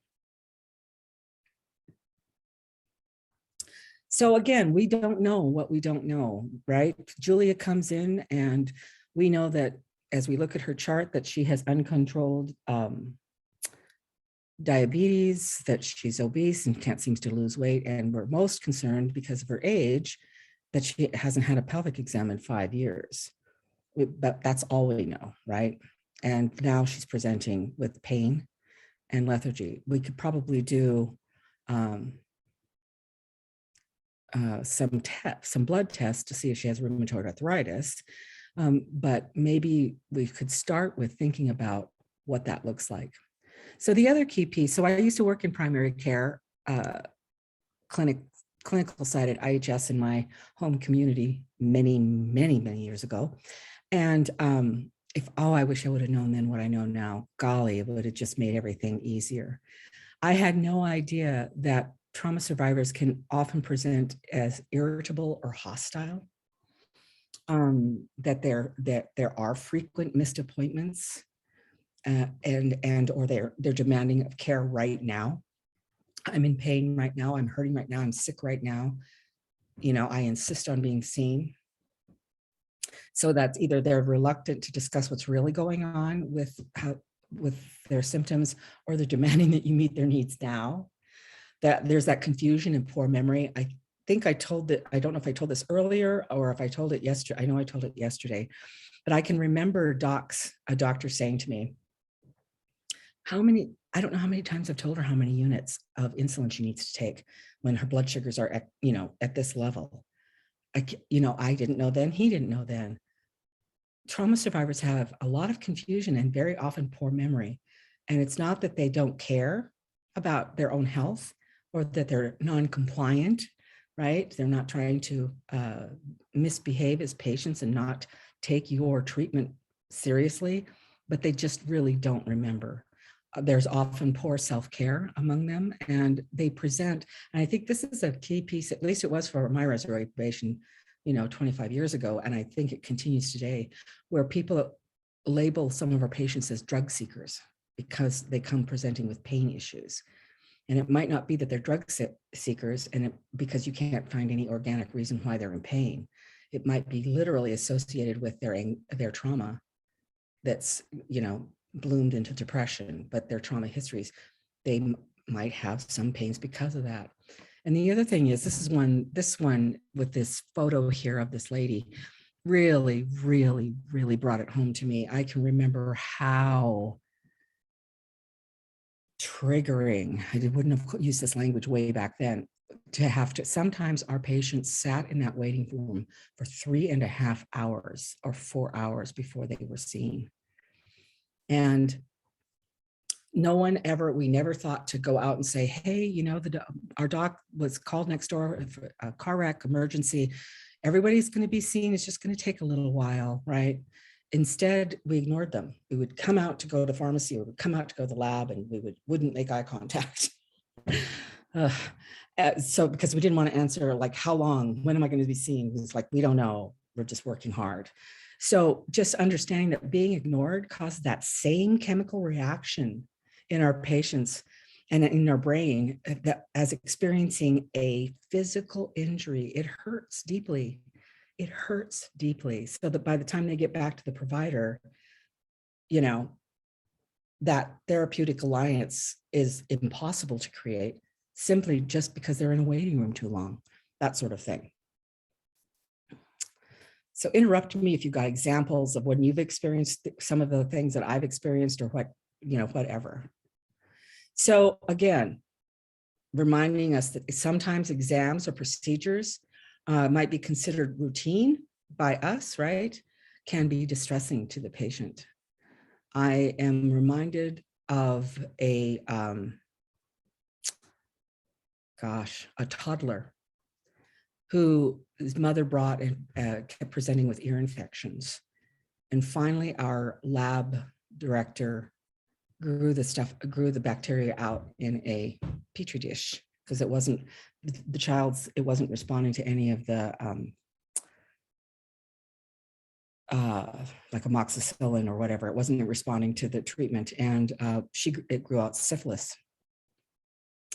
And I can remember, assisting, trying to take a throat swab or an ear swab, a throat swab with her, thinking it might be also tonsillitis or strep. She didn't want to open her mouth come to find out that she was being sexually abused by someone who would force his penis into her mouth and ejaculate. And then that's why she was growing syphilis. So really trying to take a look at, maybe it's not just a defiant toddler or child, or even, we think that's routine. It's a throat swab, no big deal. It's when we're in primary care settings, we can easily feel a lack of control. Again, waiting too long. When am I going to be seen? Feeling vulnerable.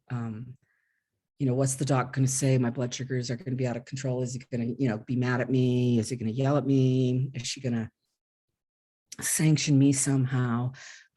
So it really is, it compounds or it triggers some of the traumas that are from the trauma survivors that you're seeing, and it really does impact their behavior. So here's what I want us to really think about.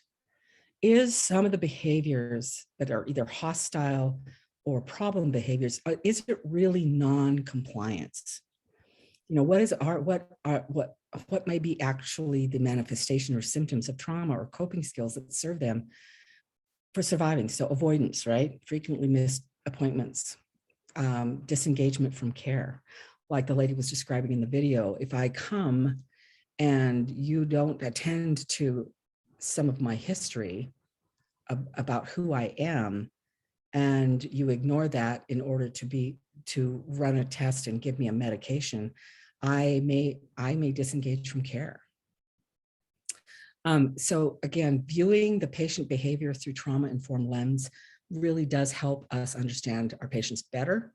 And I think that it could go a long way in educating our patients about their own trauma histories and the impacts that their trauma histories may be having on their physical well-being.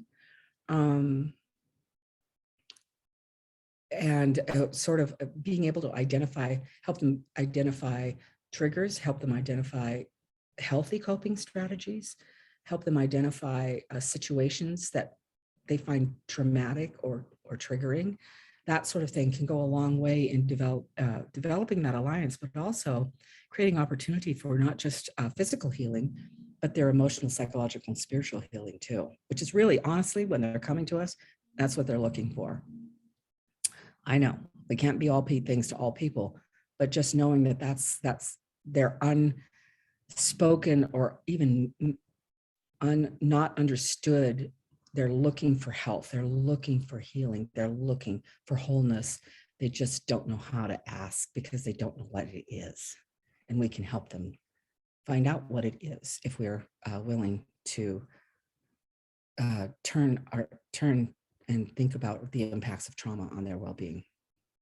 So that's really trauma goggles. We put those, it's not just a trauma lens. We have to have on goggles. We've got to see far and wide. We have to see the community history. We have to see the individual's history. We have to see what the trauma might be. We have to see what the supports are, what the strengths are. Julie, if we knew Julia was pretty well educated, and we knew Julia had set things that she enjoyed, like quilt making, and we knew about the challenges with her husband and with the children, we might, instead of saying, let's do some blood tests or some x-rays, we might hook her up with some resources to help her support her grandchildren, right? After school programming, boys and girls clubs, places where they can expend some of that energy.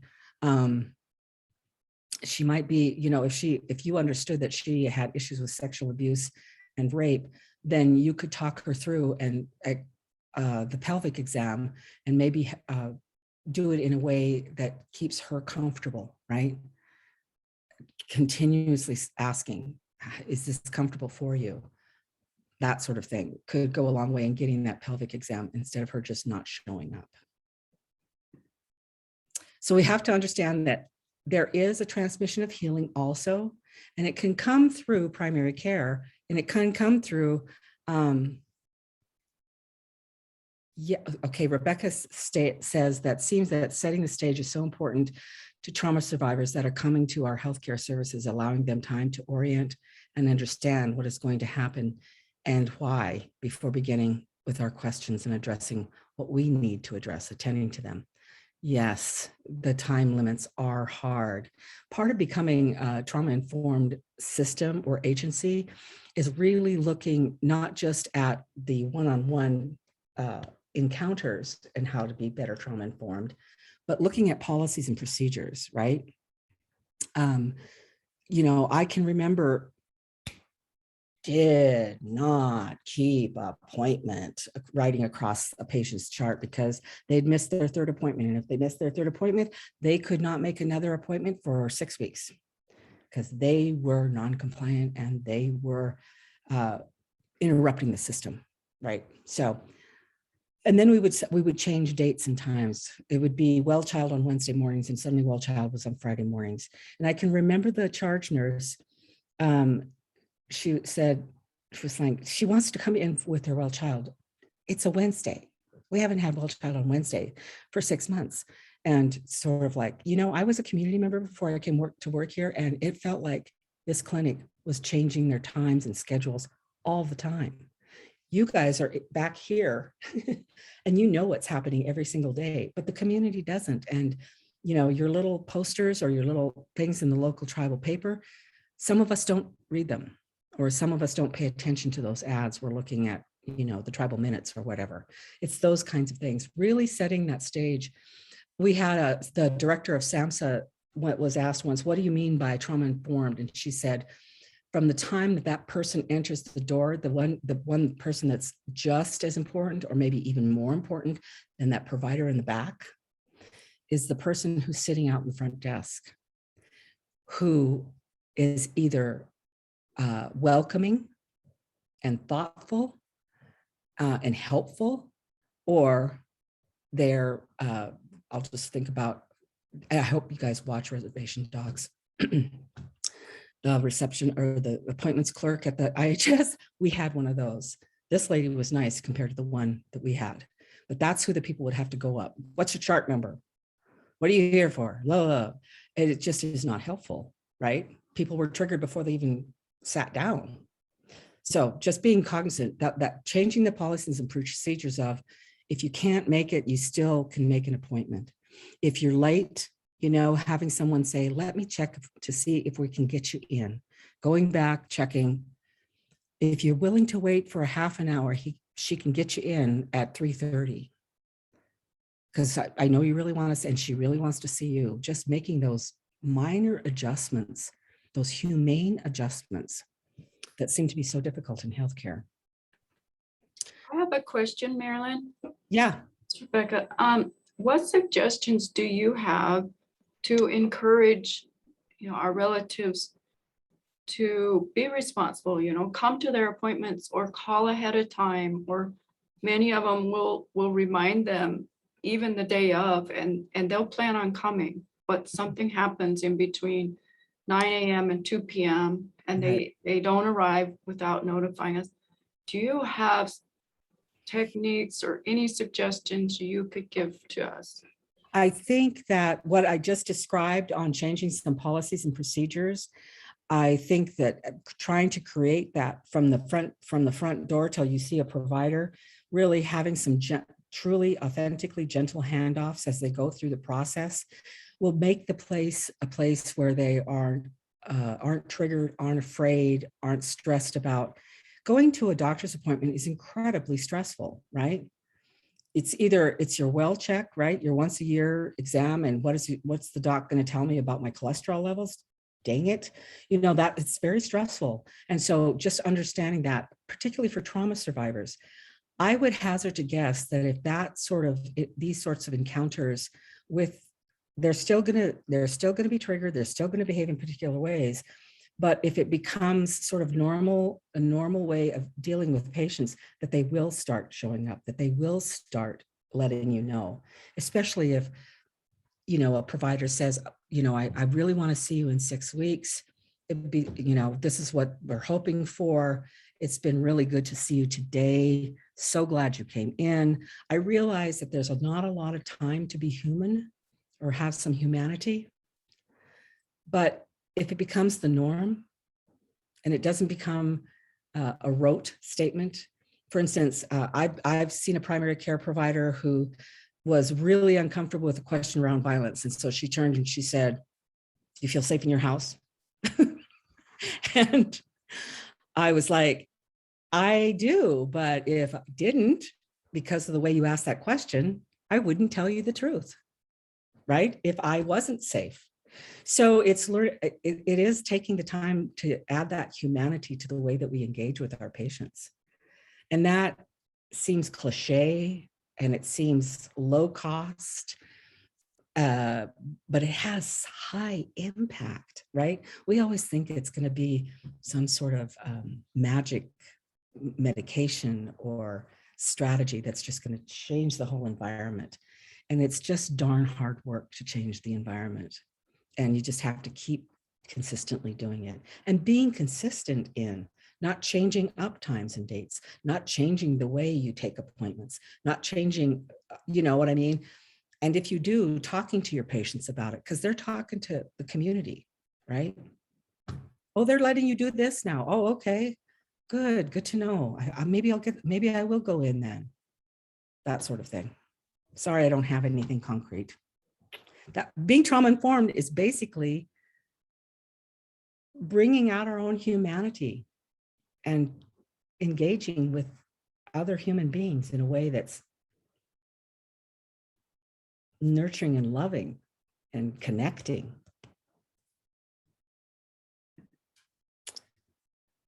I think the other piece is that I'll just talk about those primary care providers that are either they are tribal members that aren't linked very much to their culture, or they are non-tribal members and may not have an appreciation for community and cultural resilience and what that can look like and how that can be a resource for them as providers.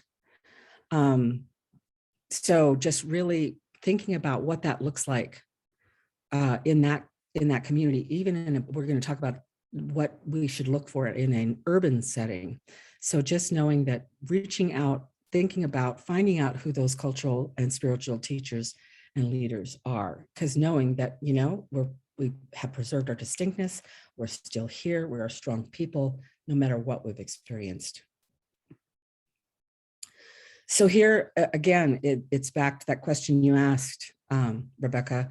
Trauma, the theory of practice becoming trauma informed really is a team effort. Nobody does this work alone. You can't have one provider trying to do the heavy lifting all by themselves, right? And we have to, and again, really this training hopefully has helped you know that trauma knowledge is culture bound. We have unique cultures and we've had a unique experience with colonization. And so it's not enough just to know that the community is suffering because of a suicide cluster. They are, but it's also layered on all of that is their personal history and their community history. It has to be focused on building resilience. So I love the way you asked the question, how do we support? What are the strategies we can do to help them either A, want to show up, or B, let us know if they can't, right? It's about building resiliency and focusing on that. They are capable, they are able. What is it that I can say to help you understand how important your coming back is, how important your keeping your appointment is? Not to talk about, you disrupt our process, you disrupt our schedule when you don't show up, you disrupt the way, you know, everything that we were going to do with you, you disrupt your treatment plan. It's much more, how do we support you in being able to come to your appointment and engage in your treatment in a way that you are willing to engage in it, that you're willing to let us know. It feels a little bit like it feels disrespectful to us, right? And that's what I mean about depersonalizing it and taking those behaviors and putting it out there. It's not about us. It's happening in front of us or around us, but it's not about us. It really is about their trauma response. It really is not disrespect to your practices, to your clinic. So here's some considerations. When you move to an urban setting like Rapid City, that is known to have a very high population of American Indians in the community, it becomes kind of important to understand who that community is. I live in Missoula, Montana. It is not on a reservation. We have 11 federally recognized tribes, 7 reservations, and in the student body in Missoula, Montana, there are 52 distinctly represented tribes. So it's not just the Lakota, right? Majority will be, probably, I'm assuming. But you find out who are these tribal people in your community? Where do they belong? Why are they here? And it says on campus, I was doing this training for the college, but who is in the community? And understand patients move back and forth between urban community and their tribal communities. So they might be missing some of their appointments and not calling you because they've gone back to Crow Creek, they've gone to Pine Ridge, they've gone back to Rosebud, whatever it is, and they're just going home. And it might be because, there was a death in the family and they have certain responsibilities, and they either don't have time or inclination to let everybody know, I can't be at my appointment because I have to go back to support my family because our patriarch died, my grandpa died, and there's a 4-day feed and blah, blah, blah, blah, blah, that sort of thing. Also understanding where's the concentration of American Indians in neighborhoods? Is there a community center where people gather? Is there an urban cultural center that people gather? Is your clinic the place where people gather for news and information and services? Where do they go for services? Where do they go for social connection? What other agencies besides your primary care clinic serve American Indians, and how can you partner with them or link with them to be a better support? How do you treat the whole person, right? Julia needs some support with those grandkids. Where are the agencies in Rapid City that she could find that support?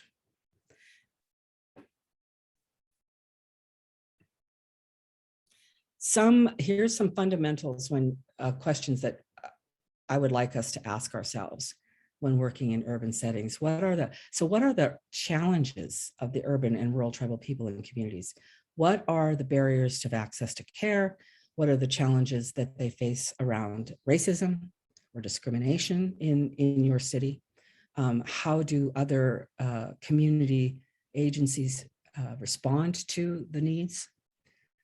And what's the strengths of the urban or rural community that you're working in? What are some of the what's some great programming that's going on? Who's the wisdom keeper in the community? Who are the wisdom keepers, and how do you connect with them, and how do you connect your patients to them? How do you create community around your patients by understanding their strengths and the strengths of the folks in the community? And then really it's internal work that we have to do. So what are the principles that are going to guide our response to the needs of our tribal patients and families, right? What's my fundamental way of going to be in this work?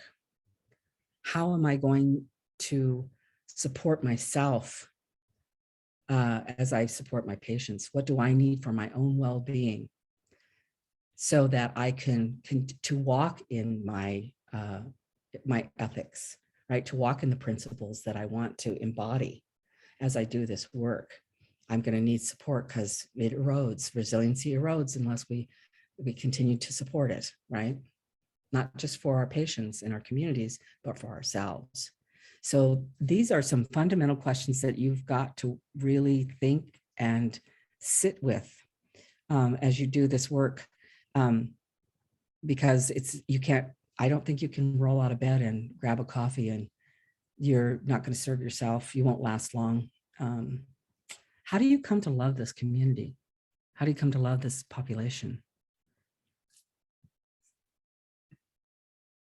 So again, here's some personal strategies.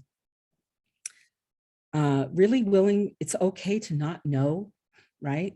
You show up from Connecticut or Texas or California, wherever or maybe you're from Grand Forks, I don't know, but you show up with knowledge and of who you might be or who the community you came from is, but you may not have understand or have knowledge about the Native culture.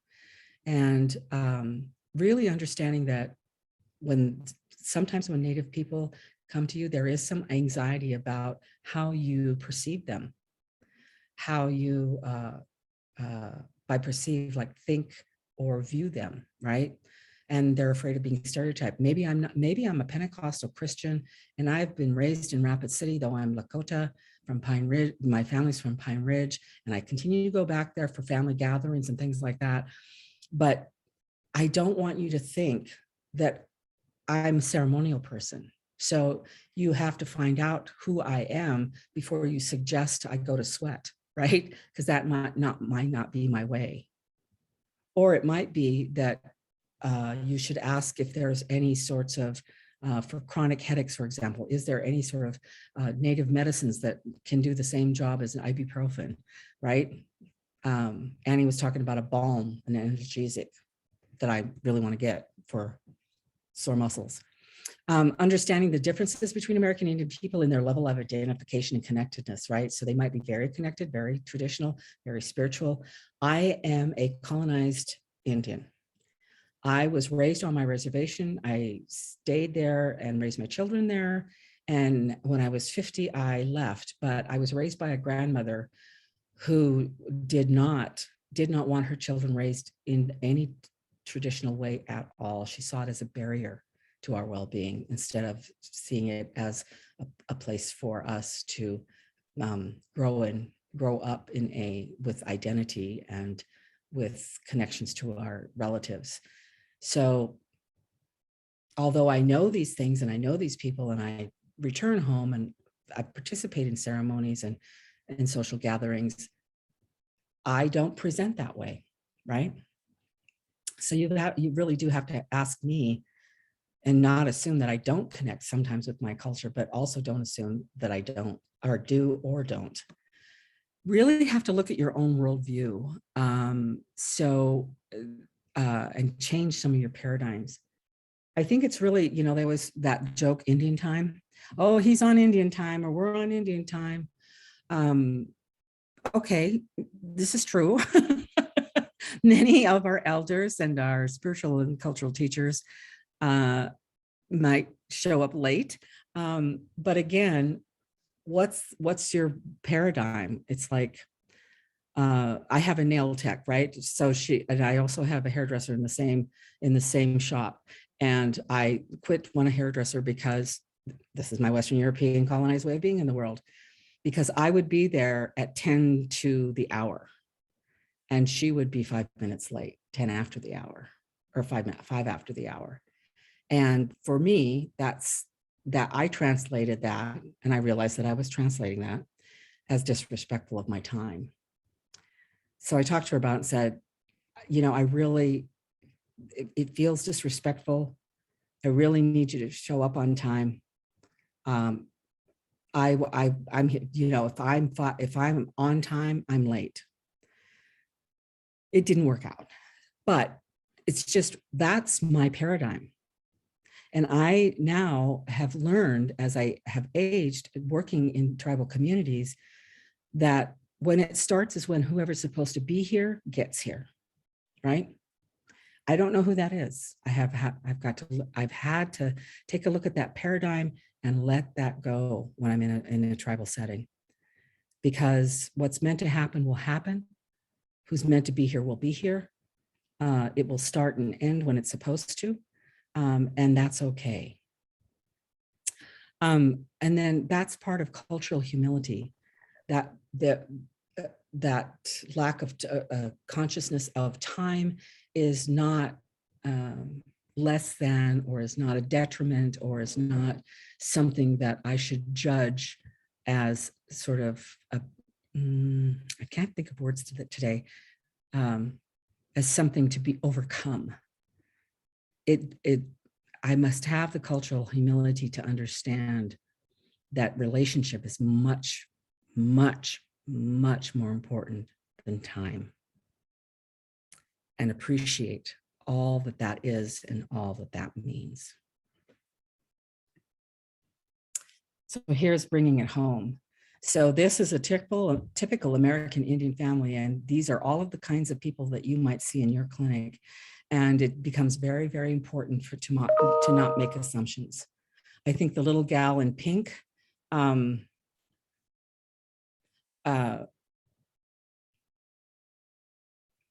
would not be perceived as Native, right?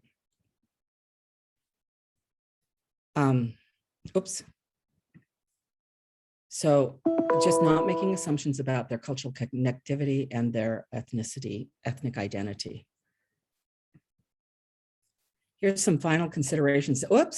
Final considerations, and then we'll go to have a closing conversation. So sorry, I thought I fixed this, but you really do have to keep a rigid state of flexibility.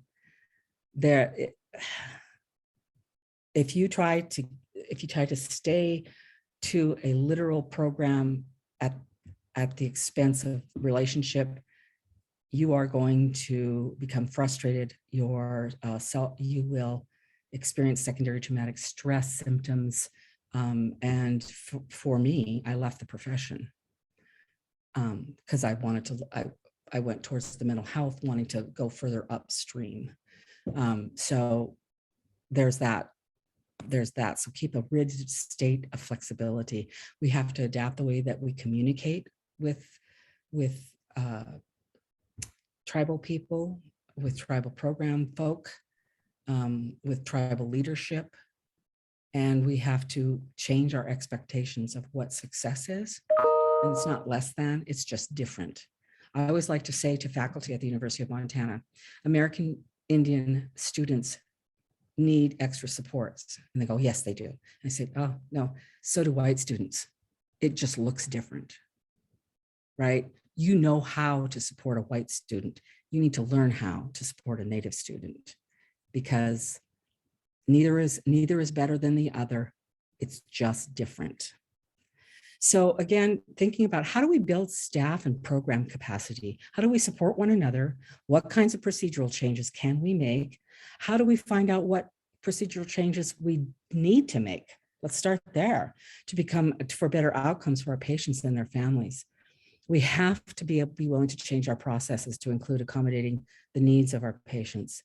And again, relationship. Tribal people, our lives are driven around what our relationships and who our relationships are with.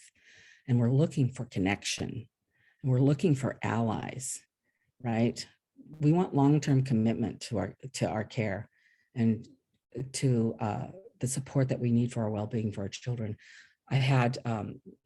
There was a Christian organization that came to our reservation, the Youth with a Mission. Maybe some of you have heard of it, and talked to our tribal leadership and said, you know, we would love to come to your, doing this protocol, right? We're coming to the tribal leadership. We would like to come into your community.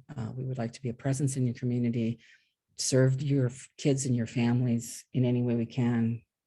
And the tribal leaders smartly said, okay, come on in, stay for 5 years, then come back and talk to us, right? That's the other piece of the trauma for, especially in primary care or teachers. Run through. One doc's here for 1 year. One provider's here for 3 years, and then leaves. Nobody stays, right? And we're wanting long-term relationship with our providers, but our providers don't stay for a multitude of reasons, but it's very much around not understanding the impacts of historical and contemporary and individual trauma, not having the tools to support trauma survivors, not addressing our own trauma histories and acknowledging our own, perhaps we're trauma survivors that it's never been addressed. And so they trigger us, we trigger them, and it is just not a helpful relationship. But I think that for me, what really it comes to too is really understanding, and I do this, I think about this a lot when I go into tribal communities, and no matter where I go, whether I'm talking to a police chief or a school administrator or a tribal leader, I really do know that developing this relationship is sacred, right? that when I engage in these encounters, it's ceremony. And if I forget that, I am quickly reminded by folks, and I should be, because it's much more important to maintain or to establish and maintain those relationships. And we get so much further in our work, so many more successes when we really do take seriously the spiritual weight of developing that relationship and engaging in that ceremony. I want to read Deanna's comment. So she says, there's something that has bothered me before. If I'm 10 minutes late for an appointment, I might have to reschedule, but the provider can be 40 minutes late because they're busy. All of the things I had to do and figure out don't matter. Oh, interesting. Yeah. It's hard to sit in the waiting room, and you might even get to the exam room and then you're there another 30 minutes. And having worked in the back, right, behind the curtain, so to speak, I know that we're busy. And I know they're trying to go from patient to patient to patient as quickly as possible. So again, I think part of the communication and establishing rapport is to be able to have someone, right, a nurse, an aide, someone say, check on you every 10 minutes and say, so sorry again, he really is coming or she really is coming. I know your time is it's just been unbelievable. There's been an outbreak of flu and we're just seeing so many more. Just a quick explanation can go a long way in supporting us, can't it? Thanks for sharing that, Dana. That's great. Yeah, we always think about how the patients don't show, but we forget how backed up providers can get. And it feels disrespectful to us. And I think as providers, we forget that. So here's the part where we can ask questions or make comments before we close. Any comments or questions about all of the subjects that we covered this morning?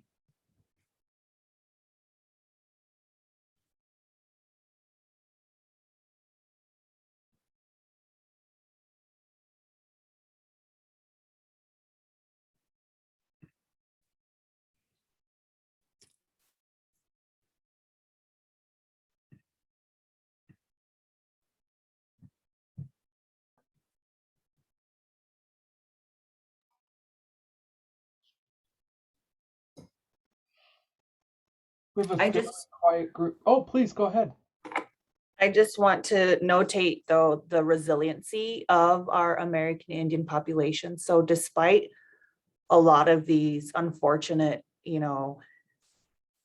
incidents that have occurred in our childhood, a lot of us have overcame it, are drug and alcohol free, are on our healing journeys, and we are healthy individuals too, as well. So just want to add that as well. Right. Thank you for adding that, because I think that often when I'm training in those settings that serve children and families in need, right? And sometimes we can become cynical and believe that this is the entire community, and it's not, right? There are so many of us that you will never see, probably because we're either very, very healthy or, and we're thriving, and our lives aren't just surviving, we're thriving today, and our grandparents are thriving and our children are thriving. And we might not be the ones that need the kinds of supports that we're talking about, right? But for those that do need those supports, those are the ones that we want to really support our relatives in a good way. Thanks for saying that.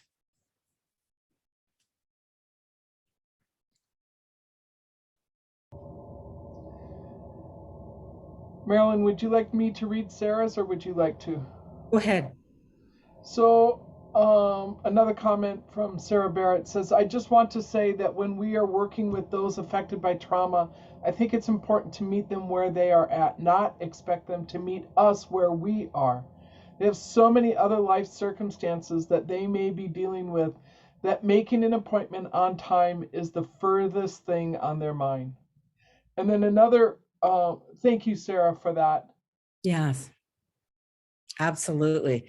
Yeah. So yeah, and I think that that sort of how do we bring our own humanity to what it is that we do, and being really cognizant of that, and not pathologizing, right? Not oh these poor Indians, they're so traumatized, I've got to change the way I do my practices and my procedures. No, bring our humanity, and just know that folks are, they may be challenged, they may not, but you know what? The same kinds of thoughtful our humanity is good for people that don't experience trauma, right?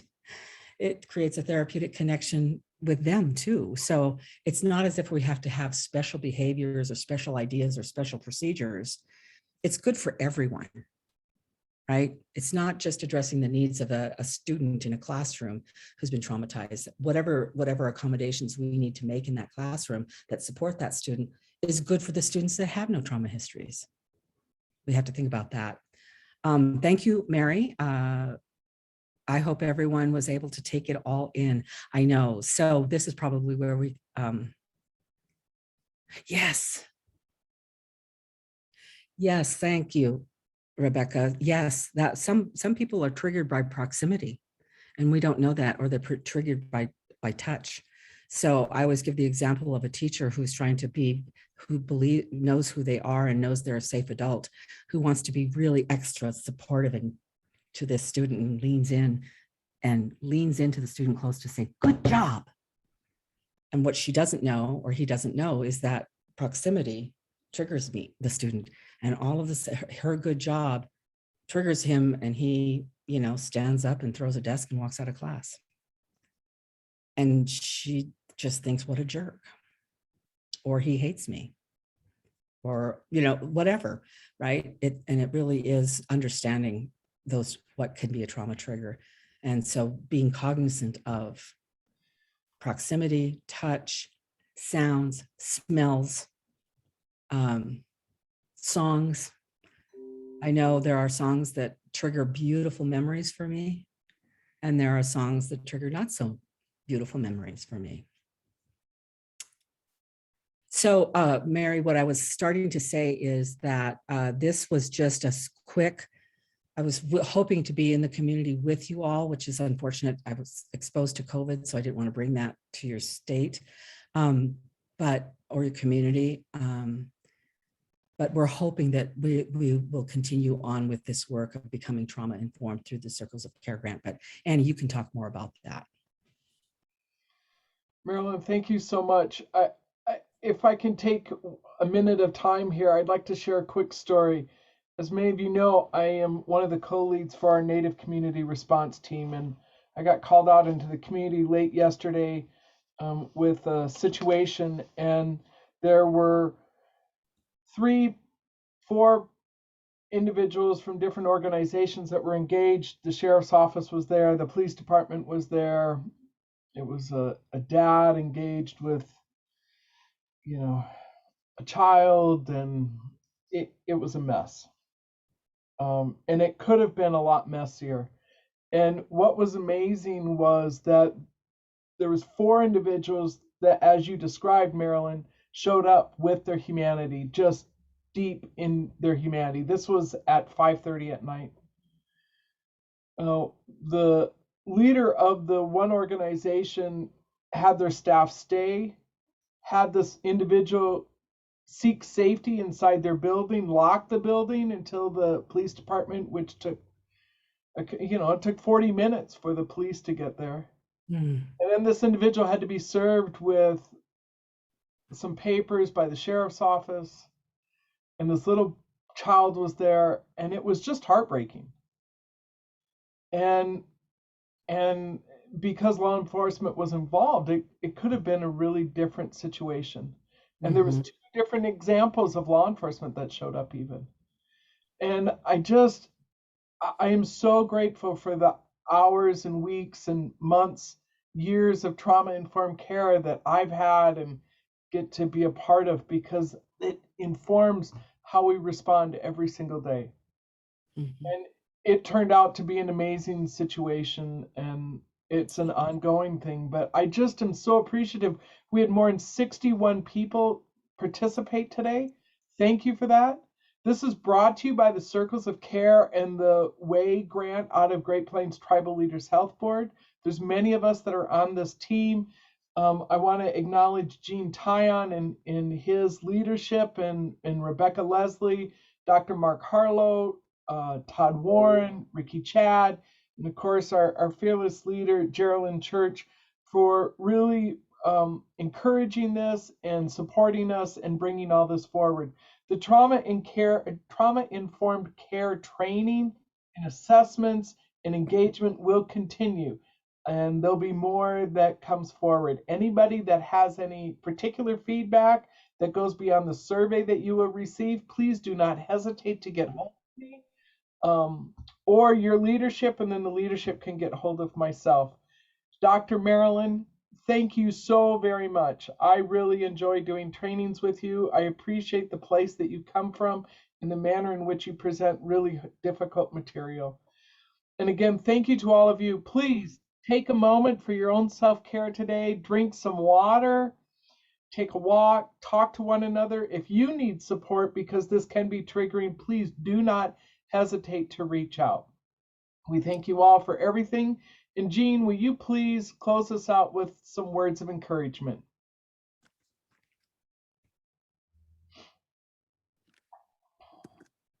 Okay, thank you, Dr. Zimmerman, for the information. It's going to be well used here in our community.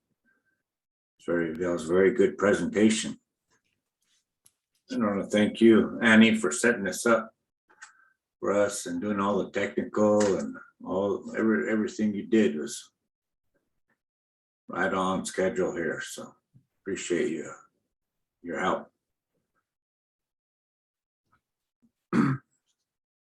Oh, Tukashla Wakantanka, Creator, thank you for this beautiful morning you gave us to learn and understand more of how to work with our own.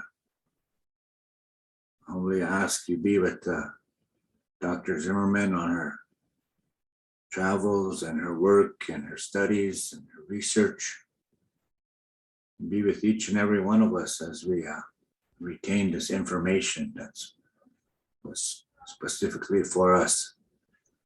Humbly ask you be with our families, our community, so we can collaborate services to better understand each other's ways and for the purpose of helping our youth and their families. Humbly ask you be with us today. Kashla Wakanta. I'm Dr. Oyase. Wopula Jean, thank you so very much. And again, Marilyn, thank you so much. Thanks to all of you. I will leave this window open for a few minutes. I'm going to stop the recording.